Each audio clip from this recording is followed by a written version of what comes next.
होएगा जी sir. Okay sir, ठीक है। Good morning to all of you sir, again good morning. अच्छा, तो इनकम टैक्स में हम लोग कैपिटल गेन डिस्कस कर रहे हैं, और कैपिटल गेन में ही अभी बहुत सारा इम्पोर्टेंट बात करना बाकी है, तो उसी को लेके चर्चा करेंगे सर, ठीक है। ऐसे बहुत ही एक वाइटल टॉपिक है कैपिटल गेन टैक्स। हाँ sir, capital gain tax section 45 से ऑलमोस्ट 55 का ओवरऑल एक एरिया कवर करता है इनकम टैक्स एक्ट के अंदर। तो हम लोग सर मतलब ओवरऑल कॉन्सेप्ट वगैरह प्रीवियस लेक्चर्स वगैरह में हम लोगों ने देखा कि कैपिटल गेन है क्या, कैपिटल एसेट्स क्या है, ये सब चीज़ मैंने लास्ट वीक भी बताया, कल भी बताया आपको। तो आज मैं उसको और गो थ्रू नहीं करता हूँ, ठीक है। अगर किसी का कल का क्लास मिस है या किसी कारण से ठीक से नहीं हो पाया, आप ज़रूर एक बार कल का क्लास देख लो, या फिर प्रीवियस जो भी कैपिटल गेन का लेक्चर्स मिस है आप ज़रूर देख लीजिए सर, ठीक है। क्योंकि यहाँ पर मतलब पूरा बेसिक डिस्कशन है, प्रोफॉर्मा है, फॉर्मेट है, रेट ऑफ टैक्स है, ट्रांसफ़र के बारे में चर्चा किया गया है, ठीक है। जितना सारा इंपॉर्टेंट इवन क्वेश्चंस भी सॉल्व किए गए हैं सर। मतलब जैसे कि कैपिटल गेन का जो स्टैंडर्ड क्वेश्चंस हो सकता है, स्टैंडर्ड क्वेश्चंस, ठीक है, जिसमें इंडेक्सेशन यूज़ करके बिना इंडेक्सेशंस का, हाँ, ये सब टॉपिक में डिस्कस किया। लेकिन इतना सारा बात करने के बाद भी कुछ और भी पॉइंट रह जाता है, ठीक है, काफ़ी वास्ट है सर, तो वो एरिया चर्चा करेंगे, ठीक है। तो चलो स्टार्ट करते हैं। और आज मेरा मेनली आपको बताना है, जैसे मानो कि हम लोग ट्रांसफ़र के बारे में देखें, है ना। ट्रांसफ़र इन द सेंस कि जब कोई एसेट्स मेरे पास हो, ठीक है, कोई एसेट मेरे पास हो, से फॉर एग्जांपल मेरे पास कोई ज़मीन है, ठीक है, लैंड है, बिल्डिंग है, तो ये एसेट्स हैं, चुपचाप से ये कैपिटल एसेट्स हो जाते हैं, है ना। एग्रीकल्चरल लैंड को मैं छोड़ देता हूँ, हाँ। तो अगर आपके पास कोई एसेट्स है, उसको आप क्या करते हो सर, ट्रांसफर करते हो, या फिर कोई शेयर्स है उसको आप ट्रांसफर करते हो, डिवेंचर्स हैं, सिक्योरिटीज जिसको कहते हैं सर। तो शेयर सिक्योरिटीज हो या लैंड बिल्डिंग हो, आपके पास है, आप उसको ट्रांसफर करते हो। और ट्रांसफर का बहुत सारा डेफिनेशन आ सकता है ना सर। सेक्शन 2 सबसेक्शन 47 ट्रांसफर के बारे में बहुत सारा अलग अलग बात करते हैं, रिलिंक्विशमेंट, एक्सटिंग्विशमेंट, हाँ सर, जिसमें फिर आपका पार्ट परफॉर्मेंस ऑफ कॉन्ट्रैक्ट। तो ट्रांसफर क्या है हम लोगों ने डिस्कस किया, प्रीवियस लेक्चर्स में हुआ है sir. I think most probably पहले पहले डिस्कशंस में, मतलब कैपिटल गेन के एकदम इंट्रोडक्शन लेवल में ही हमने आप लोगों के साथ बात किया था सर, ट्रांसफर क्या है, याद है ना सर। अगर याद नहीं है तो आज थोड़ा मुश्किल हो जाएगा, क्यों? क्योंकि आज हम लोग सर ट्रांसफर का कुछ एक्सेप्शन में बात करेंगे, ठीक है। मतलब जो है तो ट्रांसफर, बट उसको ट्रांसफर का नाम नहीं दिया गया। और अगर कोई एसेट ट्रांसफर ट्रांसफर नहीं होगा तो फिर उसमें कैपिटल गेन नहीं होगा, भले ही वो कैपिटल एसेट जैसा ही क्यों ना हो, ट्रांसफर क्यों ना हो, बट फिर भी उसको कैपिटल गेन नहीं बोल सकते, ठीक है। तो ऐसा एक लंबा डिस्कशन है जिसमें बहुत सारा इंपॉर्टेंट पॉइंट्स है, और एक बहुत ही खास पॉइंट है सर रिवर्स मॉर्टगेज का, वो भी मैं आपसे बात करूंगा। Seriously very very important for senior citizen के लेवल में, बहुत इंपॉर्टेंट एक कॉन्सेप्ट है बैंकिंग बिजनेस के पॉइंट ऑफ व्यू से भी। तो रिवर्स मॉर्टगेज में क्या होता है वो बात मैं आपसे करूंगा आज, ठीक है। इसके साथ साथ मेरा इच्छा है कि आपको मैं कुछ डिफरेंट क्वेश्चंस भी सॉल्व कराऊं, और डिप्रिसिएशन का यूज कैसे करना है, ठीक है, कैपिटल गेन में, उसका भी कुछ एरिया कवर करने का इच्छा है, जो सेक्शन 50 50A के अंदर बोला गया है। तो चलो देखते हैं कितना हो पाता है, ठीक है। ओके, चलो मैं स्क्रीन शेयर कर लेता हूँ एक बार। हाँ, क्या स्क्रीन शेयर है सर, मुझे बताइए एक बार। हाँ सर। Yes sir. ठीक है, तो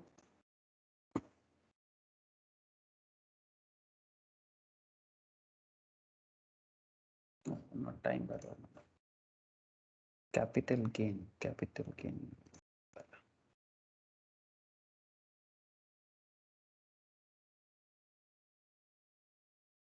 अच्छा, ये कैपिटल गेन इंट्रोडक्शन नोट्स है, जहाँ पर मैंने आप लोगों को बताया था सर कि ट्रांसफ़र क्या है सेक्शन 2 सबसेक्शन 47 के अंदर। और फिर आगे जाके मैं आप लोगों को सेक्शन 247 को लिखाया भी था, हाँ सर, आपको लिखाया भी था कि नोट्स में आपको समरी करके मैं लिखाया था कि ये ट्रांसफ़र क्या है। Transfer in relation to a capital asset includes the following types, जिसमें सेल वो तो ट्रांसफ़र है ही, एक्सचेंज वो भी ट्रांसफ़र है, रिलिंक्विशमेंट, हाँ, मतलब एसेट्स छोड़ देना, हाँ सर। तो रिलिंक्विश करना मतलब मेरे पास है, किसी को बेच देना, रिलिंक्विश करना, ठीक है। Extinguishment that is complete distraction, ठीक है, मतलब पूरा बिजनेस को ही डिस्ट्रॉय कर देना, लिक्विडेशन कर देना, इट्स लाइक दैट। तो ये सब डिस्कशन बहुत ही वाइटल है सर, जिसमें सेल है आपका, ट्रांसफर, एक्सचेंज तो ट्रांसफर है ही, आप लोग ऑनलाइन में कितना सारा चीज़ एक्सचेंज में खरीदते हो, तो वो भी तो से मतलब ट्रांसफर है ना सर। एक्सचेंज में वैल्यू, जो आपके पास जो प्रोडक्ट है, से फॉर एग्जांपल आपके पास ओल्ड वर्जन ऑफ आईफोन है, ठीक है, आप क्या करते हो, ओल्ड आईफोन के बदले आप एक न्यू आईफोन लेते हो, है ना। तो उसका बीच में जो डिफरेंस होते हैं वो कंपनी आपसे लेता है और बाकी आपके साथ एडजस्ट कर लेते हैं। तो एक्सचेंज है, पर फिर भी ये इसको भी सेल या ट्रांसफर कहा जा सकता है। तो एक्सचेंज का भी बहुत इंपॉर्टेंट रोल है सर कैपिटल गेन में। सो ध्यान में रखिएगा, extinguishment of any rights, complete destruction, compulsory acquisitions under any law, मतलब किसी का ज़मीन है, कभी कभी गवर्नमेंट क्या करते हैं कि उसमें कोई गवर्नमेंट प्रॉपर्टी बनाएगा, रेल लाइन होगा, बुलेट ट्रेन चलेगा, हाँ, मेट्रो रेल चलेगा, तो गवर्नमेंट कंपल्सरीली जगह को लेते हैं, कोई फैक्ट्री बनेगा, हाँ, कभी कभी बवाल भी खड़ा हो जाता है, हाँ सर, जैसे सिंगूर में हुआ था हमारे बंगाल में, और भी जगह में डिफरेंट डिफरेंट, और भी पूरा भारत में आपको स्टोरी मिल जाएगा। तो कंपल्सरी एक्विजिशंस में कंपनी क्या करते हैं या गवर्नमेंट क्या करते हैं, प्रॉपर्टी का वैल्यूएशन देते हैं, जो भी बेसिकली बेनिफिशियरी हैं, तो उस पर उनको कितना कैपिटल गेन हो सकता है, नहीं हो सकता है, इसका एक कॉन्सेप्ट है। फिर हम लोगों ने बात किया sir, the owner of a capital asset में convert the same into stock in trade, it's a very interesting point था। और ये पॉइंट तो सर हर बार आता है, मतलब ये पॉइंट इतना वाइटल है, मैं आपको क्या बताऊं, ये जो स्टॉक इन ट्रेड में कन्वर्ट करने का जो बात मैं कर रहा हूँ ना, the owner of a capital asset में convert this same into stock in trade, it's a very very important point. मतलब ये बात कहीं ना कहीं घूम फिर के आ ही जाता है, ठीक है, कि आपके पास एसेट इतना दिन में पड़ा हुआ था, आज आप क्या किया, उसको स्टॉक इन ट्रेड में ट्रांसफर कर दिया, मतलब इतना दिन आपका कैपिटल एसेट था। कल ये क्वेश्चन किए मिसेस हर्षिता का, हाँ सर, मिसेस हर्षिता का एक क्वेश्चन किए, है ना, जिसमें मिसेस हर्षिता के पास एक जमीन था, याद है किसी को? हाँ सर। हाँ, एकदम कच्चा कच्चा है, याद होना चाहिए। तो मिसेस हर्षिता के पास जमीन था, कैपिटल एसेट्स के तौर पे 2003-4 में खरीदा था, फिर वो जमीन को 2021-22 में जाके वो रियल एस्टेट बिजनेस में यूज कर रहा है, उसमें 10-10 15-15 फ्लैट बनाया, फिर उसका क्वेश्चन हम लोगों ने सॉल्व किया। तो owner of a capital asset, आज भी ऐसा क्वेश्चन मैं आपसे बताऊंगा। तो owner of a capital asset में convert the same into stock in trade of business carried on by him, such conversion is treated as transfer, ठीक है। तो अगर आपके पास कैपिटल एसेट्स है और आप उसको बिजनेस में कन्वर्ट करते हो, प्रोडक्ट के तौर पे धंधा में लाते हो, तो फिर वो भी कैपिटल ट्रांसफर कहलाएगा, ठीक है। The maturity or redemption of zero coupon bond, yes, zero coupon bond क्या होता है मैंने आपको पहले भी बताया, ठीक है। अगर आप कंप्लीट नोट्स जो है सीजी का, कैपिटल गेन का, अगर आप उसमें भी देखोगे ना, आपको जीरो कूपन बॉन्ड का डिटेल्स दिख जाएगा, ठीक है। तो वेरी इंपॉर्टेंट एक फाइनेंशियल इंस्ट्रूमेंट है जीरो कूपन बॉन्ड। कंपनी क्या करता है सर, जीरो कूपन बॉन्ड के थ्रू से बिजनेस, गवर्नमेंट, कंपनी, इनको एक मौका मिलता है जीरो कूपन बॉन्ड के थ्रू से कैपिटल रेज करने का।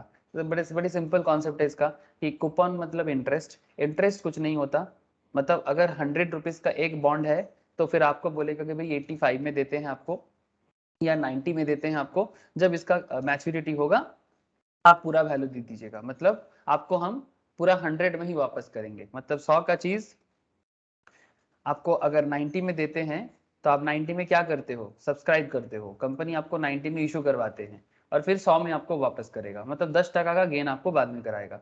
इंटरेस्ट इसमें डायरेक्ट नहीं है, मतलब बेसिकली घुमा के नाक दिखाने जैसा बात ही है, लेकिन फिर भी इंटरेस्ट का कोई कॉन्सेप्ट इसमें काम नहीं करता। जैसे जीरो कूपन बॉन्ड, मतलब कूपन का मतलब होता है interest, zero coupon, zero interest bond ऐसे बोल सकते हो। तो इस तरह का इसका रिडेम्पशन या मैच्योरिटी में भी ट्रांसफर या कैपिटल गेन आ सकता है। तो ऐसा भी कॉन्सेप्ट में आज बात करेंगे सर, लेकिन आज मेरा discussion point is not transfer. मैं आपको स्टार्टिंग जो करना चाहता हूं अभी, वो मेरा बात करने का जो कॉन्सेप्ट है, दैट इज देखने से ट्रांसफर है लेकिन ट्रांसफर है नहीं, ठीक है। देखने से ट्रांसफर है बट ट्रांसफर है नहीं। सर ये क्या बात है, देखने से ट्रांसफर है पर ट्रांसफर है नहीं? सर इसके लिए हमें गहराई में जाना पड़ेगा ना, तब ना आपको समझा पाऊंगा मैं कि क्या है, क्यों है, किस लिए है। तो चलो, जो सेक्शन 46 वगैरह बता दिए थे सर, है ना। 46 ए बाईबैक ऑफ शेयर्स, ये तो कल का लास्ट डिस्कशन था, यस मुझे याद आ गया। अच्छा, तो फिर अब बात करते हैं sir, transactions not regarded as transfer. Sir ध्यान से सुनिए, कैपिटल गेन में ऐसा बहुत सारा ट्रांजैक्शन है जिसको ट्रांसफर नहीं कहा जाता, ठीक है, ट्रांसफर के तौर पे सम्मान नहीं मिलता उसको, तो फिर अगर ट्रांसफर नहीं होगा, ओहो सॉरी, फिर से मैं इसको अगर ट्रांसफर के तौर पे रेस्पेक्ट नहीं मिलेगा तो प्रॉब्लम क्या है सर, कैपिटल गेन होने का चांसेस नहीं रहेगा, बस यही बात है। और अगर कैपिटल गेन नहीं होगा या कैपिटल गेन नहीं मानोगे तो फिर टैक्स कैसे लगाओगे, है ना। तो बड़ा ही सिंपल बात है। तो section 47 specifies certain transactions which will not be regarded as transfer for the purpose of capital gain tax। इतना देर से मैं आपको सेक्शन 2 सबसेक्शन 47 में ट्रांसफर समझा रहा था, जो मैंने हम लोगों ने पहले भी समझा था पुराने क्लासेस में, मतलब इसी टॉपिक में स्टार्टिंग क्लासेस में समझाया था। तो उसी टॉपिक में हम लोग आगे सेक्शन 47 और कैपिटल गेन एक्ट के अंदर, इनकम टैक्स एक्ट में कैपिटल गेन सेक्शन 47 स्पेसिफाई करते हैं certain transactions which will not be regarded as transfer for the purpose of capital gain tax, जिसमें एक बहुत interesting total or partial partition of Hindu undivided family. Sir आजकल बड़ा normal बात है। हाँ सर, सर आजकल नॉर्मल मतलब आजकल मतलब लास्ट 20-30 ईयर्स से जॉइंट फैमिली बोल के तो कुछ चीज़ें आजकल होता नहीं है। जब जो भी जॉइंट थे सब क्या हो गया, तोड़ मोड़ के छोटा हो गया। हाँ आजकल फैशन है सर न्यूक्लियर फैमिली का, है ना। आजकल कोई एक साथ जॉइंट में नहीं रहता, भले ही माँ पापा का 4 बच्चा क्यों ना हो, ठीक है, बहुत कम देखने को मिलता है सर, ठीक है। मतलब क्या बताऊँ आपको, आप लोग समझ रहे हो ना बात। स्पेशली ये अगर मुझे आप थोड़ा सोशियोलॉजिकल पॉइंट ऑफ व्यू से पूछोगे, मुझे बहुत ही खराब लगता है, बट लेकिन हमें इनकम टैक्स पढ़ना है, सोशियोलॉजी में नहीं जाना है सर, ठीक है, सामाजिक मैटर में भी बात नहीं कर सकते। लेकिन फिर भी हिंदू अनडिवाइडेड फैमिली में पार्टीशन तो होता है ना सर। इसमें हिंदू का मतलब हिंदू, जैन, सिख, ठीक है, सभी को इंक्लूड करके लिया जाता है। बेसिकली जो भी इंडियन कॉन्सेप्ट में मतलब जीते हैं, ठीक है, बस इसी को, मतलब जो भारतीय का पुराना मतलब रिश्ता नाता कॉन्सेप्ट जो है, ठीक है। तो हिंदू अनडिवाइडेड फैमिली में, लेकिन सर एक बात है, इस्लामिक कॉन्सेप्ट में यूनिटी मुझे बहुत ज्यादा दिखता है। मतलब भाईचारा जो है ना सर, मतलब एक साथ 4 भाई 5 भाई एक साथ में हैं, ये बहुत ज्यादा मुझे इस्लामिक पॉइंट ऑफ व्यू में, लेकिन इस्लामिक कॉन्सेप्ट को इसमें रखा नहीं गया, क्योंकि उसका अलग पर्सनल लॉ को फॉलो किया जाता है, अलग रेस्पेक्ट दिया जाता है हमारे संविधान में, इसके चलते। तो लेकिन एक चीज मैं देखा कि उनका जो पार्टीशन का कॉन्सेप्ट इतना होता नहीं है, एक ही साथ सारे के सारे भाई रहते हैं, ये बात तो है, ये मैंने ऑब्जर्व किया। तो हिंदू अनडिवाइडेड फैमिली जब क्या होता है सर, टूट जाते हैं, ठीक है, मतलब पेरेंट्स का 4 भाई है, ठीक है, पेरेंट्स का मानो 4 बच्चा है, तो 4 सन्स। अब 4 सन्स के बीच में जब ये प्रॉपर्टी डिस्ट्रीब्यूट होगा, तो सवाल ये उठता है कि डिस्ट्रीब्यूशन ऑफ कैपिटल एसेट्स, तो ऑब्वियसली फैमिली का प्रॉपर्टी कैपिटल एसेट तो है, हाँ सर। तो any distribution of capital asset on the total or partial partition, चाहे टोटल में हो या पार्शियल में हो। अब टोटल और पार्शियल क्या होता है मैं आपको बताता हूँ सर। जब बात जॉइंट हिंदू फैमिली का आता है ना, तो उसमें एक कॉन्सेप्ट होता है सर, एक बिजनेस होता है, ठीक है, फैमिली का एक बिजनेस होता है, और उस बिजनेस में सबका अपना अपना पार्ट होता है, ठीक है, जो भी बिजनेस हो, ठीक है। नाम कैसे होता है, एंड सन्स ग्रैंड सन्स बोल के, ठीक है। जैसे मेरे फैमिलीज में मेरे मेटरनल साइड में, ठीक है, माँ के साइड में जॉइंट फैमिली है, पापा के साइड में भी স্যার আজকে फैमिली তো है। ডটার্সও চলছে। हाँ हाँ yes sir, and sons and daughters, एकदम सर, वुमेन्स एम्पावरमेंट एकदम बिल्कुल सर, आंखों में सर।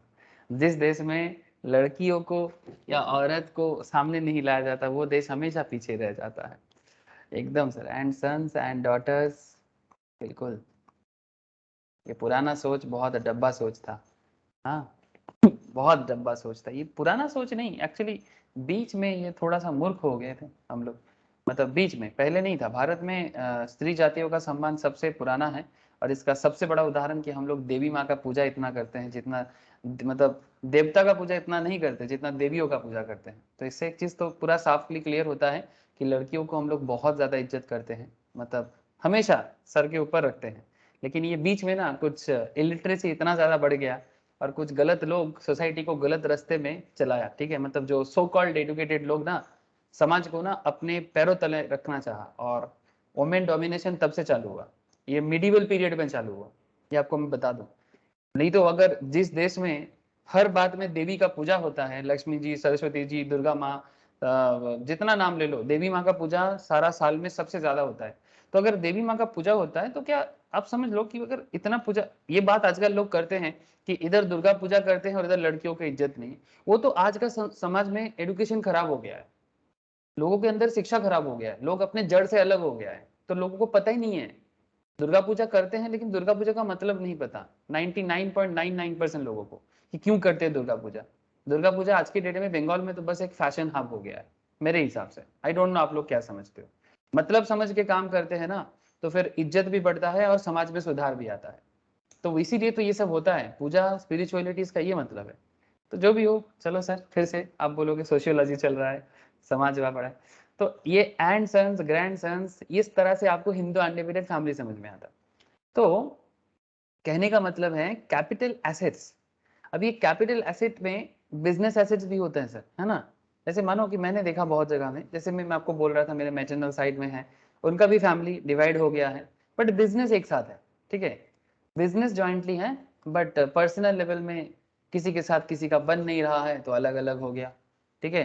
मतलब दे आर 6 ब्रदर्स, मतलब मैटरनल साइड में 6 ब्रदर्स का एक साइड है, 6 भाई है वो लोग, मतलब मामा है सब मेरा, ठीक है। तो 6 भाई है, 6 भाई एक ही दुकान से अपना गुजारा करते हैं, एक हेड ऑफ द फैमिली भी है, मतलब करता भी है, बट सबका बिजनेस सेम है, बट जो पर्सनल प्रॉपर्टी है, मतलब जहां वो लोग रहते हैं वो प्रॉपर्टी अलग हो गया, ठीक है। प्रॉपर्टी अलग मतलब सबके लिए अलग अलग घर बन गया, सबके लिए अलग अलग क्या बोलूं सर, किचन बाथरूम सब अलग अलग हो गया, मतलब प्रॉपर्टी का जो डिस्ट्रीब्यूशन है वो अलग अलग हो गया। तो इट्स लाइक पार्शियल पार्टीशन, ठीक है। ये आजकल बड़ा ही नॉर्मल हो गया सर। बस कहीं पर अगर दिख जाए ना जॉइंट फैमिली, आप उसको ना पूजा करके रख लो घर पे। किसी किसी का है, जैसे रोशनी के फैमिली में अभी भी जॉइंट फैमिली है, आई नो, ठीक है। तो कुछ कुछ जगह में अभी भी अवेलेबल दिखता है बट ज्यादातर केस में नहीं, सब न्यूक्लियर का खेल चल रहा है। गलत गलत, बहुत खराब बात।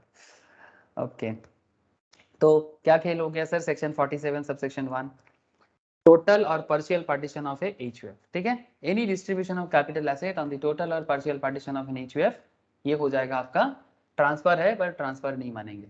सर क्लियर हो रहा है ना बात, थोड़ा सा अलग बात कर लिया बट पॉइंट में समझो सर, बात समझ में आ गया कि नहीं। है दादा। okay.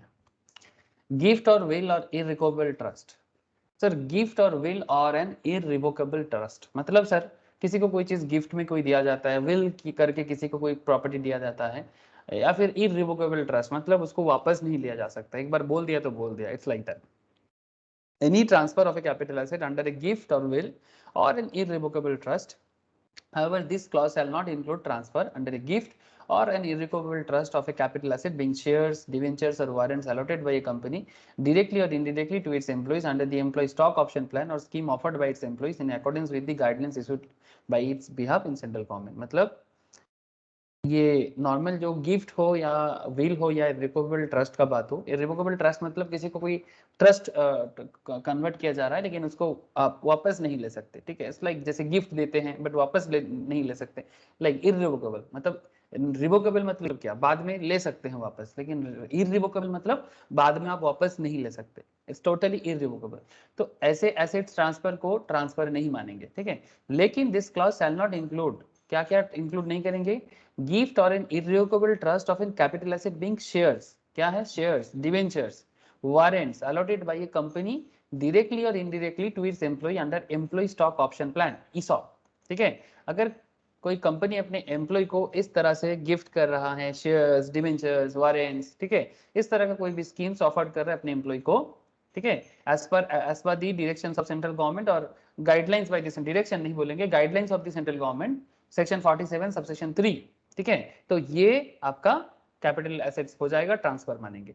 तो किसको नहीं मानेंगे, जो इसके अलावा अगर कुछ होगा, मतलब शेयर, डिवेंचर, वारंट जो कंपनी अपने एम्प्लॉय को प्रोवाइड करते हैं गिफ्ट के तौर पे, उसको नहीं, ठीक है, वो ट्रांसफर है, वो कैपिटल गेन में आ जाएगा। लेकिन जो नहीं आएगा वो है नॉर्मल गिफ्ट, नॉर्मल व्हील, जो भी ट्रांसफर हो रहा है उसके बारे में बात कर रहे हैं, बस इतना समझ लो अभी। Transfer of capital asset by holding company to its wholly owned Indian subsidiary company. Sir फटाफट बताते हैं, 47 subsection 4, transfer of capital asset by holding company to its wholly owned Indian subsidiary company. Sir holding subsidiary concept आप लोग जानते हो ना sir, हाँ yes sir, holding company क्या होता है, 51% और 49%। Thank you sir, holding and subsidiary 51% and 49। हाँ, मतलब सिंपल बात है, अगर किसी कंपनी का किसी और कंपनी में एटलीस्ट 51% शेयर होल्डिंग हो, ठीक है, तो जैसे मानो कि ये ए है और ये बी है, तो अगर ए बी में 51% होल्ड करता है या उससे ज़्यादा होल्ड करता है तो उसको सब्सिडियरी कहेंगे, मतलब होल्डिंग कहेंगे। ए हो जाएगा होल्डिंग, बी हो जाएगा उसका सब्सिडियरी। तो यहाँ पर बात यही चल रहा है कि transfer of capital asset by holding company to its wholly owned Indian subsidiary company. Wholly owned मतलब पूरा का पूरा 100%, 51% तो छोड़ो, 100% होल्ली ओन्ड, ठीक है, पूरा का पूरा उसी के आसपास में, ठीक है। तो फिर उस मतलब अगर पूरा ले लिया तो फिर पूरा ही मान लेते हैं ना, तो फिर उसको सब्सिडियरी क्या बोलते हैं? नहीं सर, अगर कोई मतलब और दोनों ऑर्गेनाइजेशन अलग चलता है, ठीक है, लेकिन उसके बिजनेस पे 100% शेयर किसी और का है, तो उसको होल्ली ओन्ड बोलेंगे, उसमें प्रॉब्लम नहीं है। Wholly owned Indian subsidiary company, any transfer of capital asset by company to its subsidiary company, ठीक है। तो ये जो ट्रांसफर होगा ना सर, ये जो ट्रांसफर होगा सेक्शन 47 सबसेक्शन 4 के तहत, इसे भी ट्रांसफर नहीं कहेंगे, ठीक है। अच्छा, और कुछ देख लो sir, condition, the parent company, parent मतलब बेसिकली होल्डिंग, ठीक है, पेरेंट मतलब holding, the parent company or its nominee must hold the whole of the shares of the subsidiary company. अब बात समझ रहे हैं, होल ऑफ द शेयर्स, पूरा का पूरा शेयर्स या तो पेरेंट कंपनी होल्ड करेगा तभी होल्डिंग ओन्ड हो रहा है, ठीक है, या फिर जो नॉमिनी है कंपनी का, जो नॉमिनी है पेरेंट कंपनी का, अगर कोई नॉमिनी है, नॉमिनी के नाम पे भी पूरा होल्डिंग होना चाहिए किसी और कंपनी का, ठीक है। तो ऐसे कंपनीज को हम लोग सिंपल तौर पे होल्डिंग सब्सिडियरी कहेंगे। और इसमें जो भी एसेट का ट्रांसफर होगा, ये पूरा मतलब ऐसे कॉन्सेप्ट में, मतलब होल्ली ओन्ड सब्सिडियरी के कॉन्सेप्ट में और होल्डिंग के बीच में जो भी एसेट ट्रांसफर होगा, ये ट्रांसफर को भी ट्रांसफर नहीं माना जाएगा। एंड सब्सिडियरी कंपनी जो होगा सर, उसको इंडियन कंपनी होना चाहिए, फॉरेन नहीं। हाँ, subsidiary company must be N Indian company, ठीक है, मतलब जो इंडिया में रजिस्टर्ड हुआ है उसको इंडियन कंपनी कहा जाता है, ठीक है।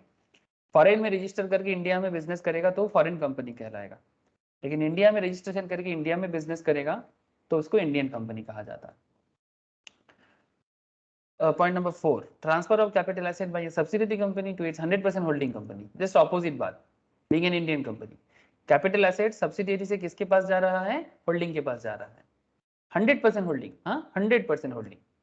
Transfer of capital asset by subsidiary company to its 100% holding company being an Indian company, ठीक है, मतलब जो जिसके पास ट्रांसफर कर रहे हो आप होल्डिंग को, वो एकदम पक्का पक्का इंडियन कंपनी है।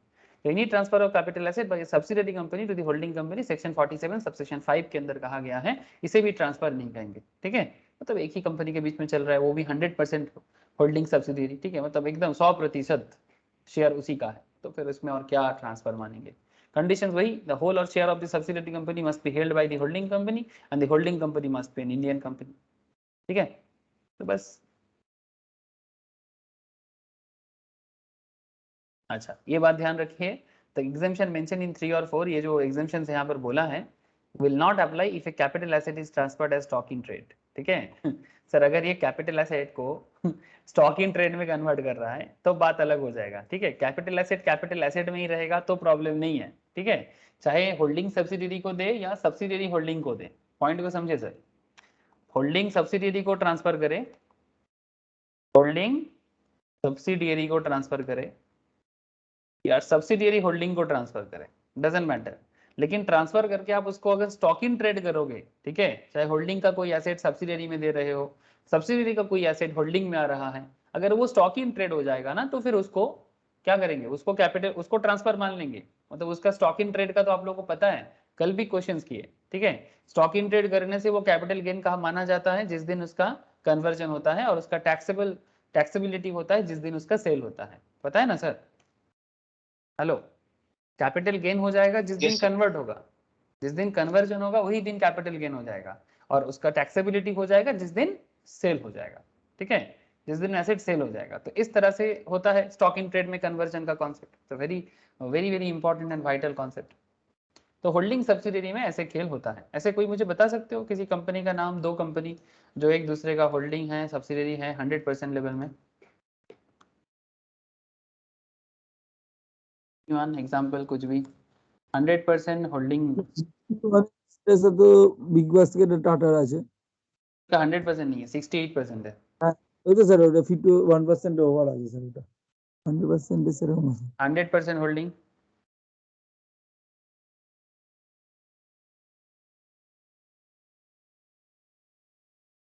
अगर 50% से ज्यादा हो तो फिर हम उसको होल्डिंग बोलेंगे, 100 होल्ली ओन नहीं बोलेंगे।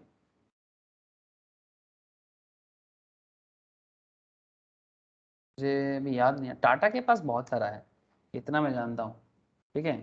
टाटा टाटा से অনেক टाटा के पास बहुत सारा है, Tata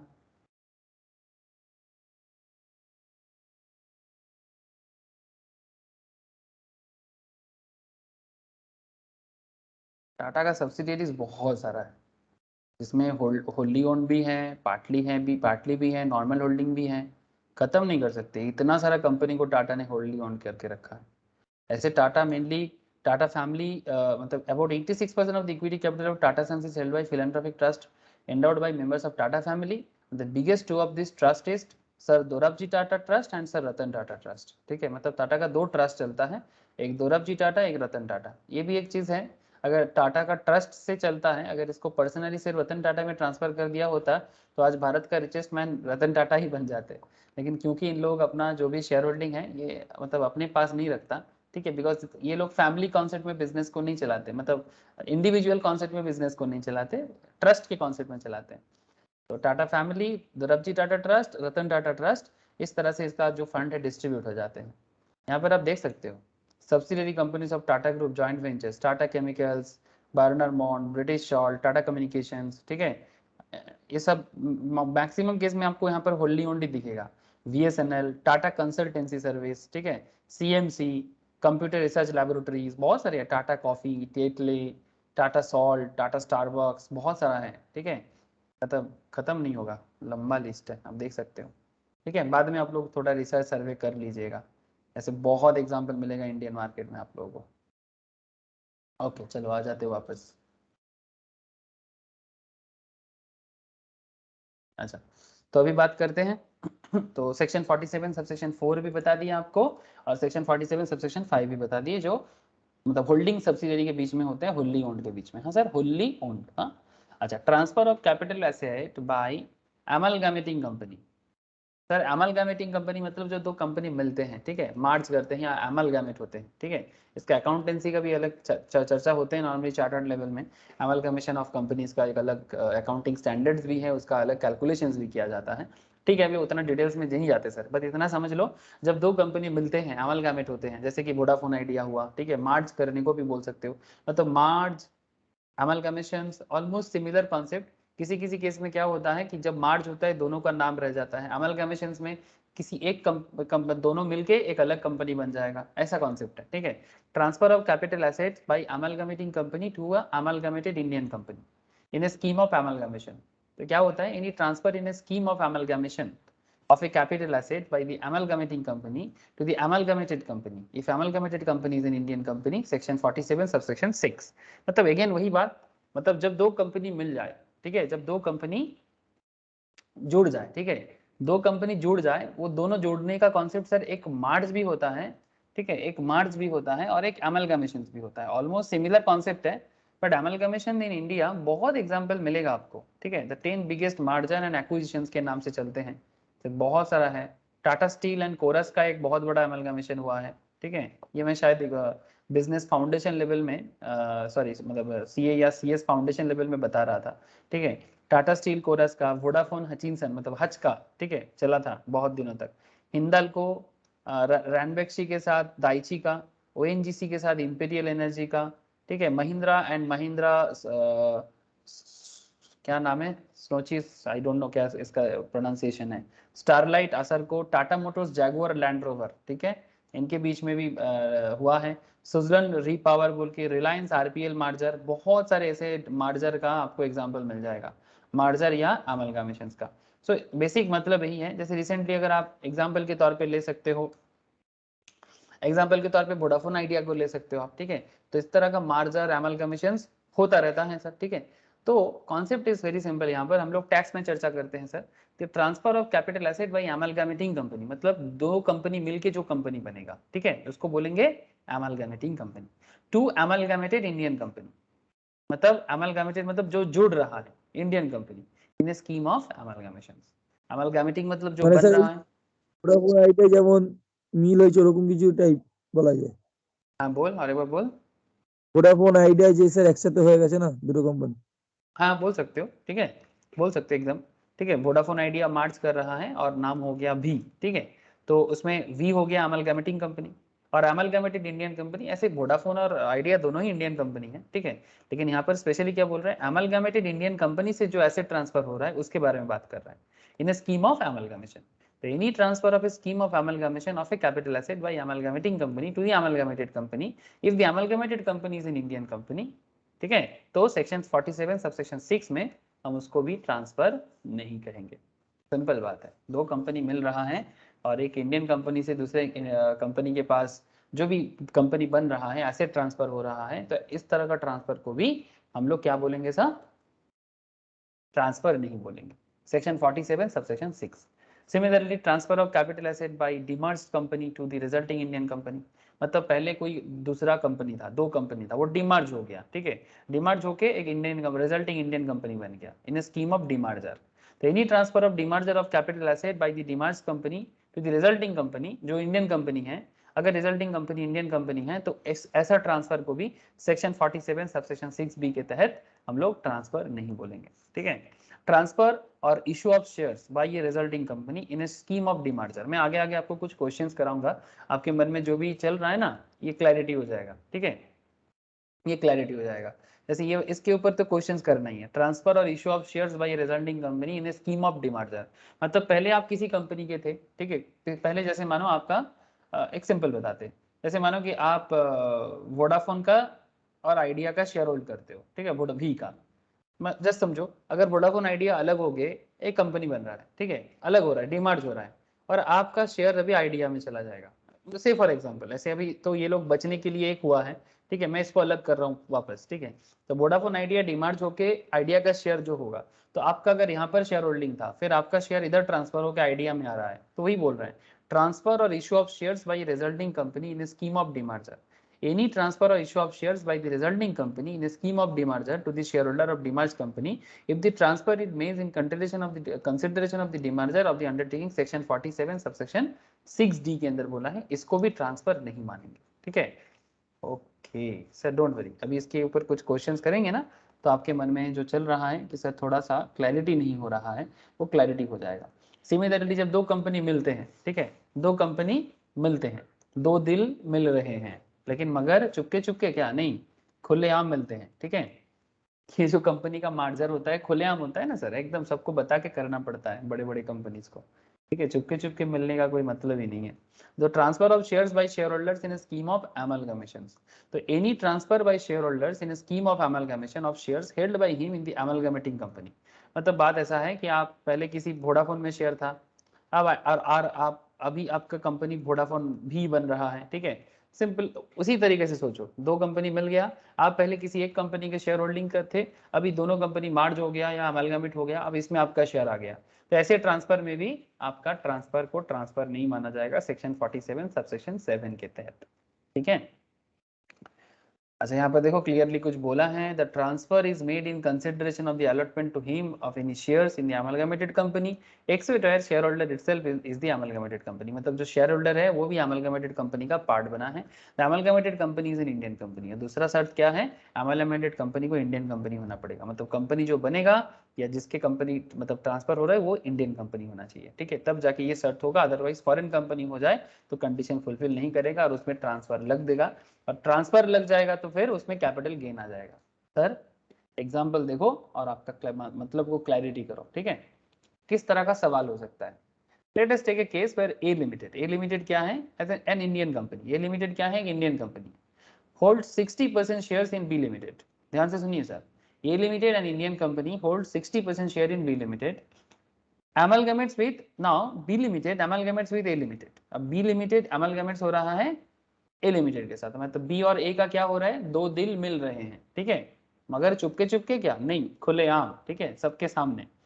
Since A limited itself is the shareholder of B limited, मतलब A limited का अगर B limited में ऑलरेडी शेयर होल्डिंग है, बात को समझिए सर, ठीक है, A limited इंडियन कंपनी जो B limited का 60% शेयर होल्ड करते हैं, since A limited itself is the shareholder of B limited, A limited being the amalgamated company, A limited क्या है, amalgamated कंपनी है, can not issue shares to itself, वो अपने आप को शेयर इशू नहीं कर सकता बिकॉज वो ऑलरेडी तो 60% शेयर होल्ड करता है। However, A Limited has to issue shares to the other shareholders of B Limited, लेकिन B Limited का जो बाकी शेयर होल्डर्स है उनको शेयर इशू A Limited कर सकता है। सिंपल बात है, A और B जुड़ रहा है लेकिन A का पहले से ही B में 60% शेयर होल्डिंग है। अब ऐसे केसेस में जब ये दोनों जुड़ रहा है, मतलब A B अभी एक हो रहा है, अब A B जब एक हो रहा है और आप A का ऑलरेडी B में 60% शेयर होल्डिंग था, since A Limited itself is the shareholder of B Limited, A Limited being the amalgamated company, क्योंकि वो amalgamate हो रहा है B के साथ, cannot issue shares to itself, वो अपने आप को शेयर नहीं दे सकता। However, A Limited has to issue shares to the other shareholders of B Limited, लेकिन B Limited के जो बाकी शेयर होल्डर है उस पर शेयर इशू करने का हक इसको है, लेकिन खुद को शेयर वो नहीं दे सकता बिकॉज ऑलरेडी वो 60% कंपनी का होल्ड करके रखा है, क्योंकि वो ऑलरेडी होल्डिंग है बी का। आपको बात समझ में आया sir?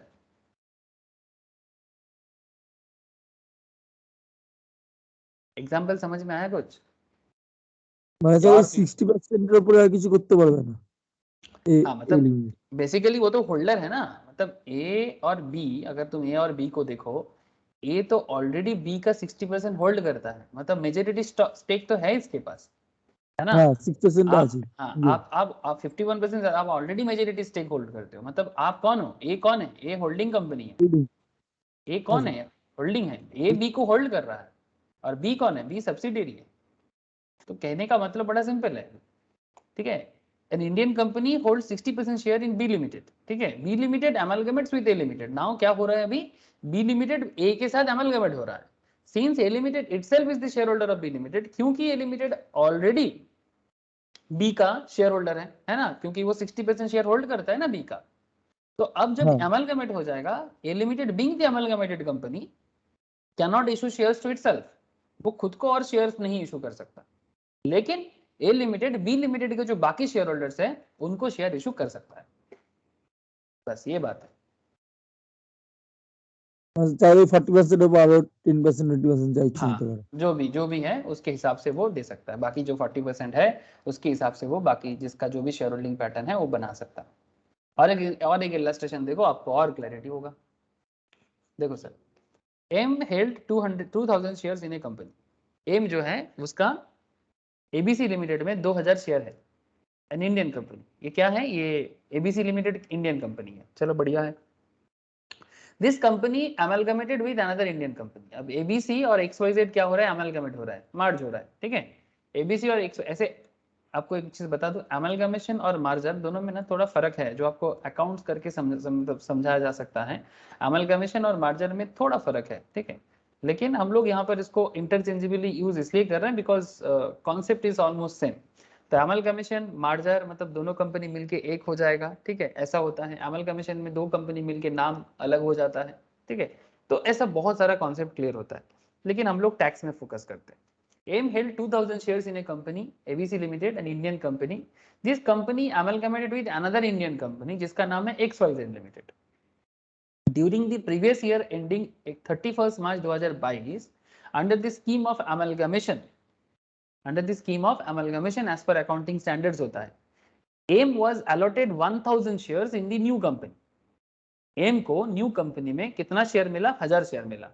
The market value of shares allotted is higher by 50,000. जो मार्केट वैल्यू है इस शेयर्स का, जो 1000 शेयर्स एम को अलॉट किया गया, उसका मार्केट वैल्यू 50,000 से ज्यादा है। The market value of shares allotted is higher by 50,000 than the value holding in ABC limited. मतलब एम का पहले से किस में होल्डिंग है? एबीसी में होल्डिंग है, ठीक है?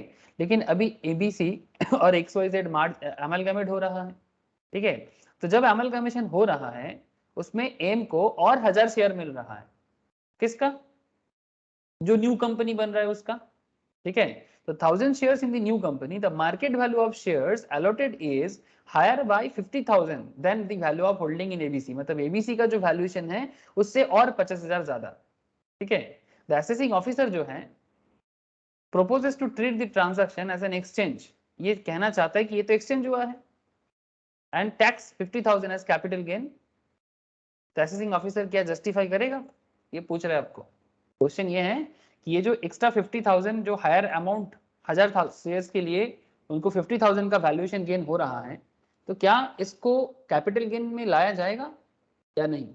क्या असेसिंग ऑफिसर इसको एक्सचेंज समझ सकते हैं? एक्सचेंज मतलब क्या? ट्रांसफर। क्या अगर इसको एक्सचेंज समझ ले या ट्रांसफर समझ ले तो इसमें कैपिटल गेन लगा देंगे, तो क्या ये जस्टिफाई करेंगे अगर कैपिटल गेन लगाते हैं तो, या फिर नहीं? क्या लगता है आप लोगों को?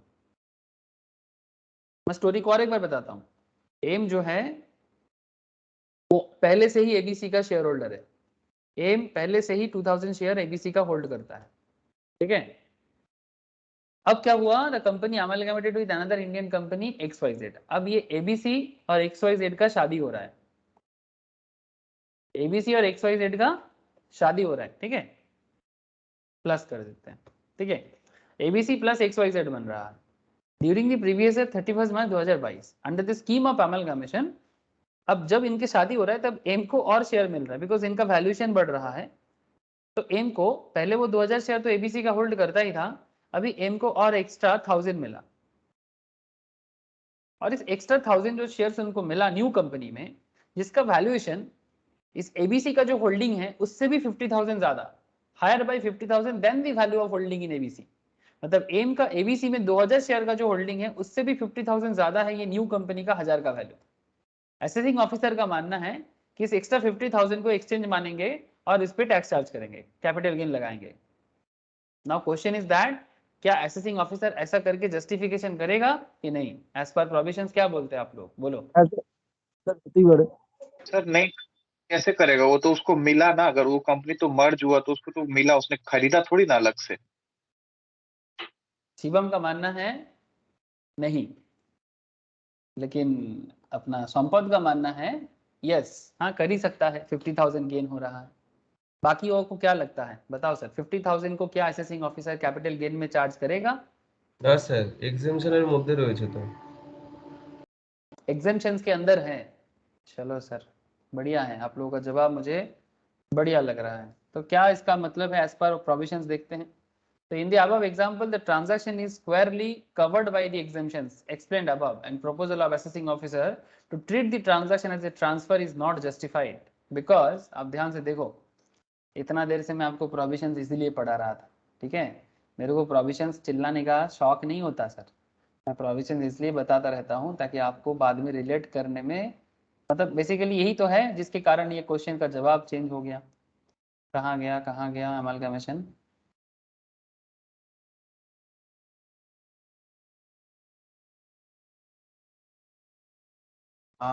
Transfer of shares by shareholder in scheme of amalgamation. ये देखो, any transfer by a shareholder in a scheme of amalgamation of shares held by him in amalgamating company, section 47 subsection 7.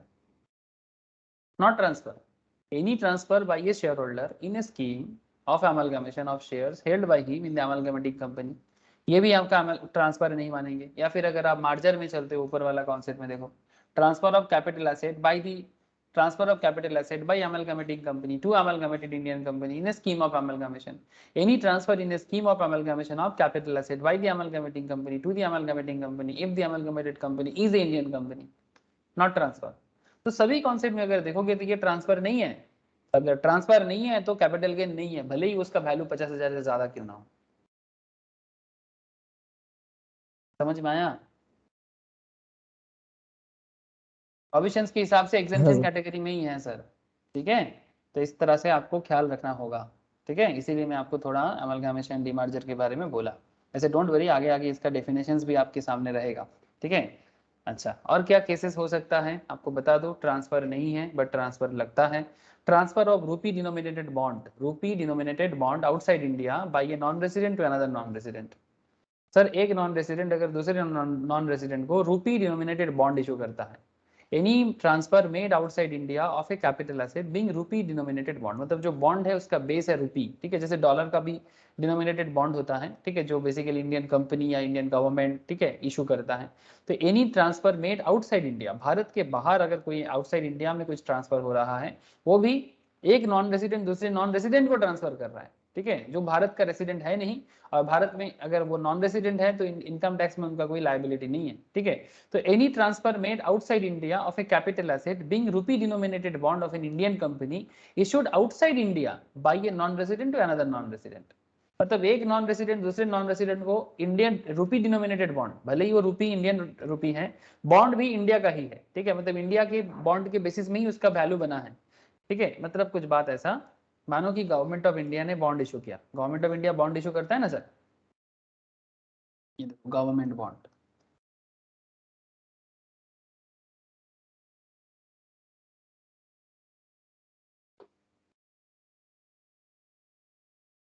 आप आरबीआई के site में जाके भी आजकल खरीद सकते हैं, ठीक है, या फिर ज़ीरोधा में कॉइन के थ्रू से भी खरीद सकते हो, बॉन्ड सोवरेन को गारंटीज, बहुत सारे बॉन्ड होता है सर, ठीक है।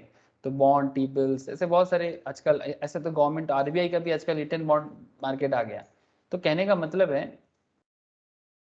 आरबीआई रिटेल डिरेक्ट स्कीम, इसके थ्रू से भी आरबीआई बॉन्ड बेच रहा है सर, ठीक है। बॉन्ड क्या होता है, इस टाइप ऑफ लोन जो गवर्नमेंट के थ्रू से आरबीआई इशू कर सकता है, कोई कंपनी इशू कर सकता है, जैसे एनएचआई का बॉन्ड भी आप लोगों ने देखा। तो ऐसे कोई रूपी डिनोमिनेटेड बॉन्ड है जो बॉन्ड गवर्नमेंट ने इशू किया और किसी नॉन रेसिडेंट के पास है, क्योंकि नॉन रेसिडेंट ने भारत का बॉन्ड को खरीदा, ठीक है, नॉन रेसिडेंट ने भारत का बॉन्ड को परचेस किया और फिर वो अपने एसेट को ट्रांसफर कर रहा है किसी और को, वो अपने एसेट को ट्रांसफर कर रहा है किसी और को, मतलब वो भी नॉन रेसिडेंट है, मतलब दोनों नॉन रेसिडेंट के बीच में रूपी डिनोमिनेटेड बॉन्ड का ट्रांजैक्शन चल रहा है, तो फिर उसको भारत में क्यों ट्रांसफर मानेंगे। तो any transfer made outside India of a capital asset being rupee denominated bond of an Indian company issued outside India by a non-resident to another non-resident, section 47 subsection 7AA, ठीक है। Transfer of government security outside India, जैसे bond है वैसे government securities भी होते हैं, by a non resident to another non resident, again another concept similar kind of, any transfer of a capital asset being a government security carrying a periodic payment of interest made outside India through a intermediate dealing in settlement of securities by a non resident to another non resident. भाई दो non resident जिसका भारत में income tax में कोई काम नहीं, ठीक है, नॉन रेसिडेंट का नॉर्मली भारत में इनकम टैक्स में कोई काम नहीं होता, नॉर्मली नहीं होता, कभी कभी एबनॉर्मली हो सकता है, अगर उनका बिजनेस कनेक्शन है इंडिया में तो देना पड़ सकता है। रेसिडेंशियल स्टेटस चैप्टर के अंदर कराया जाएगा सर, ठीक है, जिन लोगों ने कर लिया रेसिडेंशियल स्टेटस उनको रेसिडेंट का तो तीन तरह का कॉन्सेप्ट होता है, एक होता है रेसिडेंट एंड ऑर्डिनरी रेसिडेंट, एक होता है resident and not ordinary resident, एक होता है नॉन रेसिडेंट, ठीक है, उसके अंदर ये चीज समझा जाता है। तो इन सिंपल अभी क्या समझना है, नॉन रेसिडेंट को इंडिया में नॉर्मली टैक्स देने का कोई मतलब नहीं होता, और जब दो नॉन रेसिडेंट के बीच में काम बन रहा है तो क्या प्रॉब्लम है, तो सेक्शन 47 सबसेक्शन 7B इसे भी ट्रांसफर नहीं मानेंगे। Redemption of sovereign gold bond by an individual, ठीक है, जो सोवरेन गोल्ड बॉन्ड मैंने आपको अभी दिखाया जो रिजर्व बैंक इशू करता है सर सोवरेन गोल्ड बॉन्ड, आप चाहे तो रिजर्व बैंक के साइड में जाके अकाउंट ओपन करके, ये रिसेंटली गवर्नमेंट ने लाया, ऑनलाइन डिजिटल परचेस कर सकते हो आप, ठीक है, शेयर जैसे परचेस होता है वैसा ही बहुत लोग कर रहा है। Sovereign gold bond are considered to be the substitutes for holding physical gold and government securities denominated in gram or gold, ठीक है, आप चाहो तो और डिटेल्स में पढ़ सकते हो, मतलब फिजिकल के जगह आप डिजिटल में होल्ड करो, ठीक है, फिजिकल के जगह डिजिटल में होल्ड करो, इवन जरूरत पड़ने से फिजिकल को फिजिटल भी किया जा सकता है, मतलब फिजिटल को फिजिकल को डिजिटल किया जाता है, ठीक है, वो भी कॉन्सेप्ट है। तो मैं अभी सॉवरेन गोल्ड बॉन्ड में डिटेल्स में नहीं जाऊंगा सर, बस आपको दिखा दिया कहाँ क्या मिलता है, आप जाके थोड़ा रिसर्च कर लो, मतलब एक तरह का एसेट्स है। ट्रांसफर ऑफ गवर्नमेंट सिक्योरिटीज, अच्छा, redemption of sovereign gold bond by an individual, अगर आपके पास गोल्ड बॉन्ड है, redemption by an individual sovereign gold bond जो आरबीआई इशू करता है, सोवरेन गोल्ड बॉन्ड स्कीम 2015 के हिसाब से सेक्शन 47 सबसेक्शन 7C, उसको भी ट्रांसफर नहीं माना जाएगा। मतलब बढ़िया बात क्या हो गया सर, अगर सोवरेन गोल्ड बॉन्ड रिडेम्पशन करने में गवर्नमेंट उसको ट्रांसफर नहीं मानता तो फिर आप सेल करके जो आपको मिलेगा उसमें टैक्स नहीं लगेगा। समझ में आ गया सर?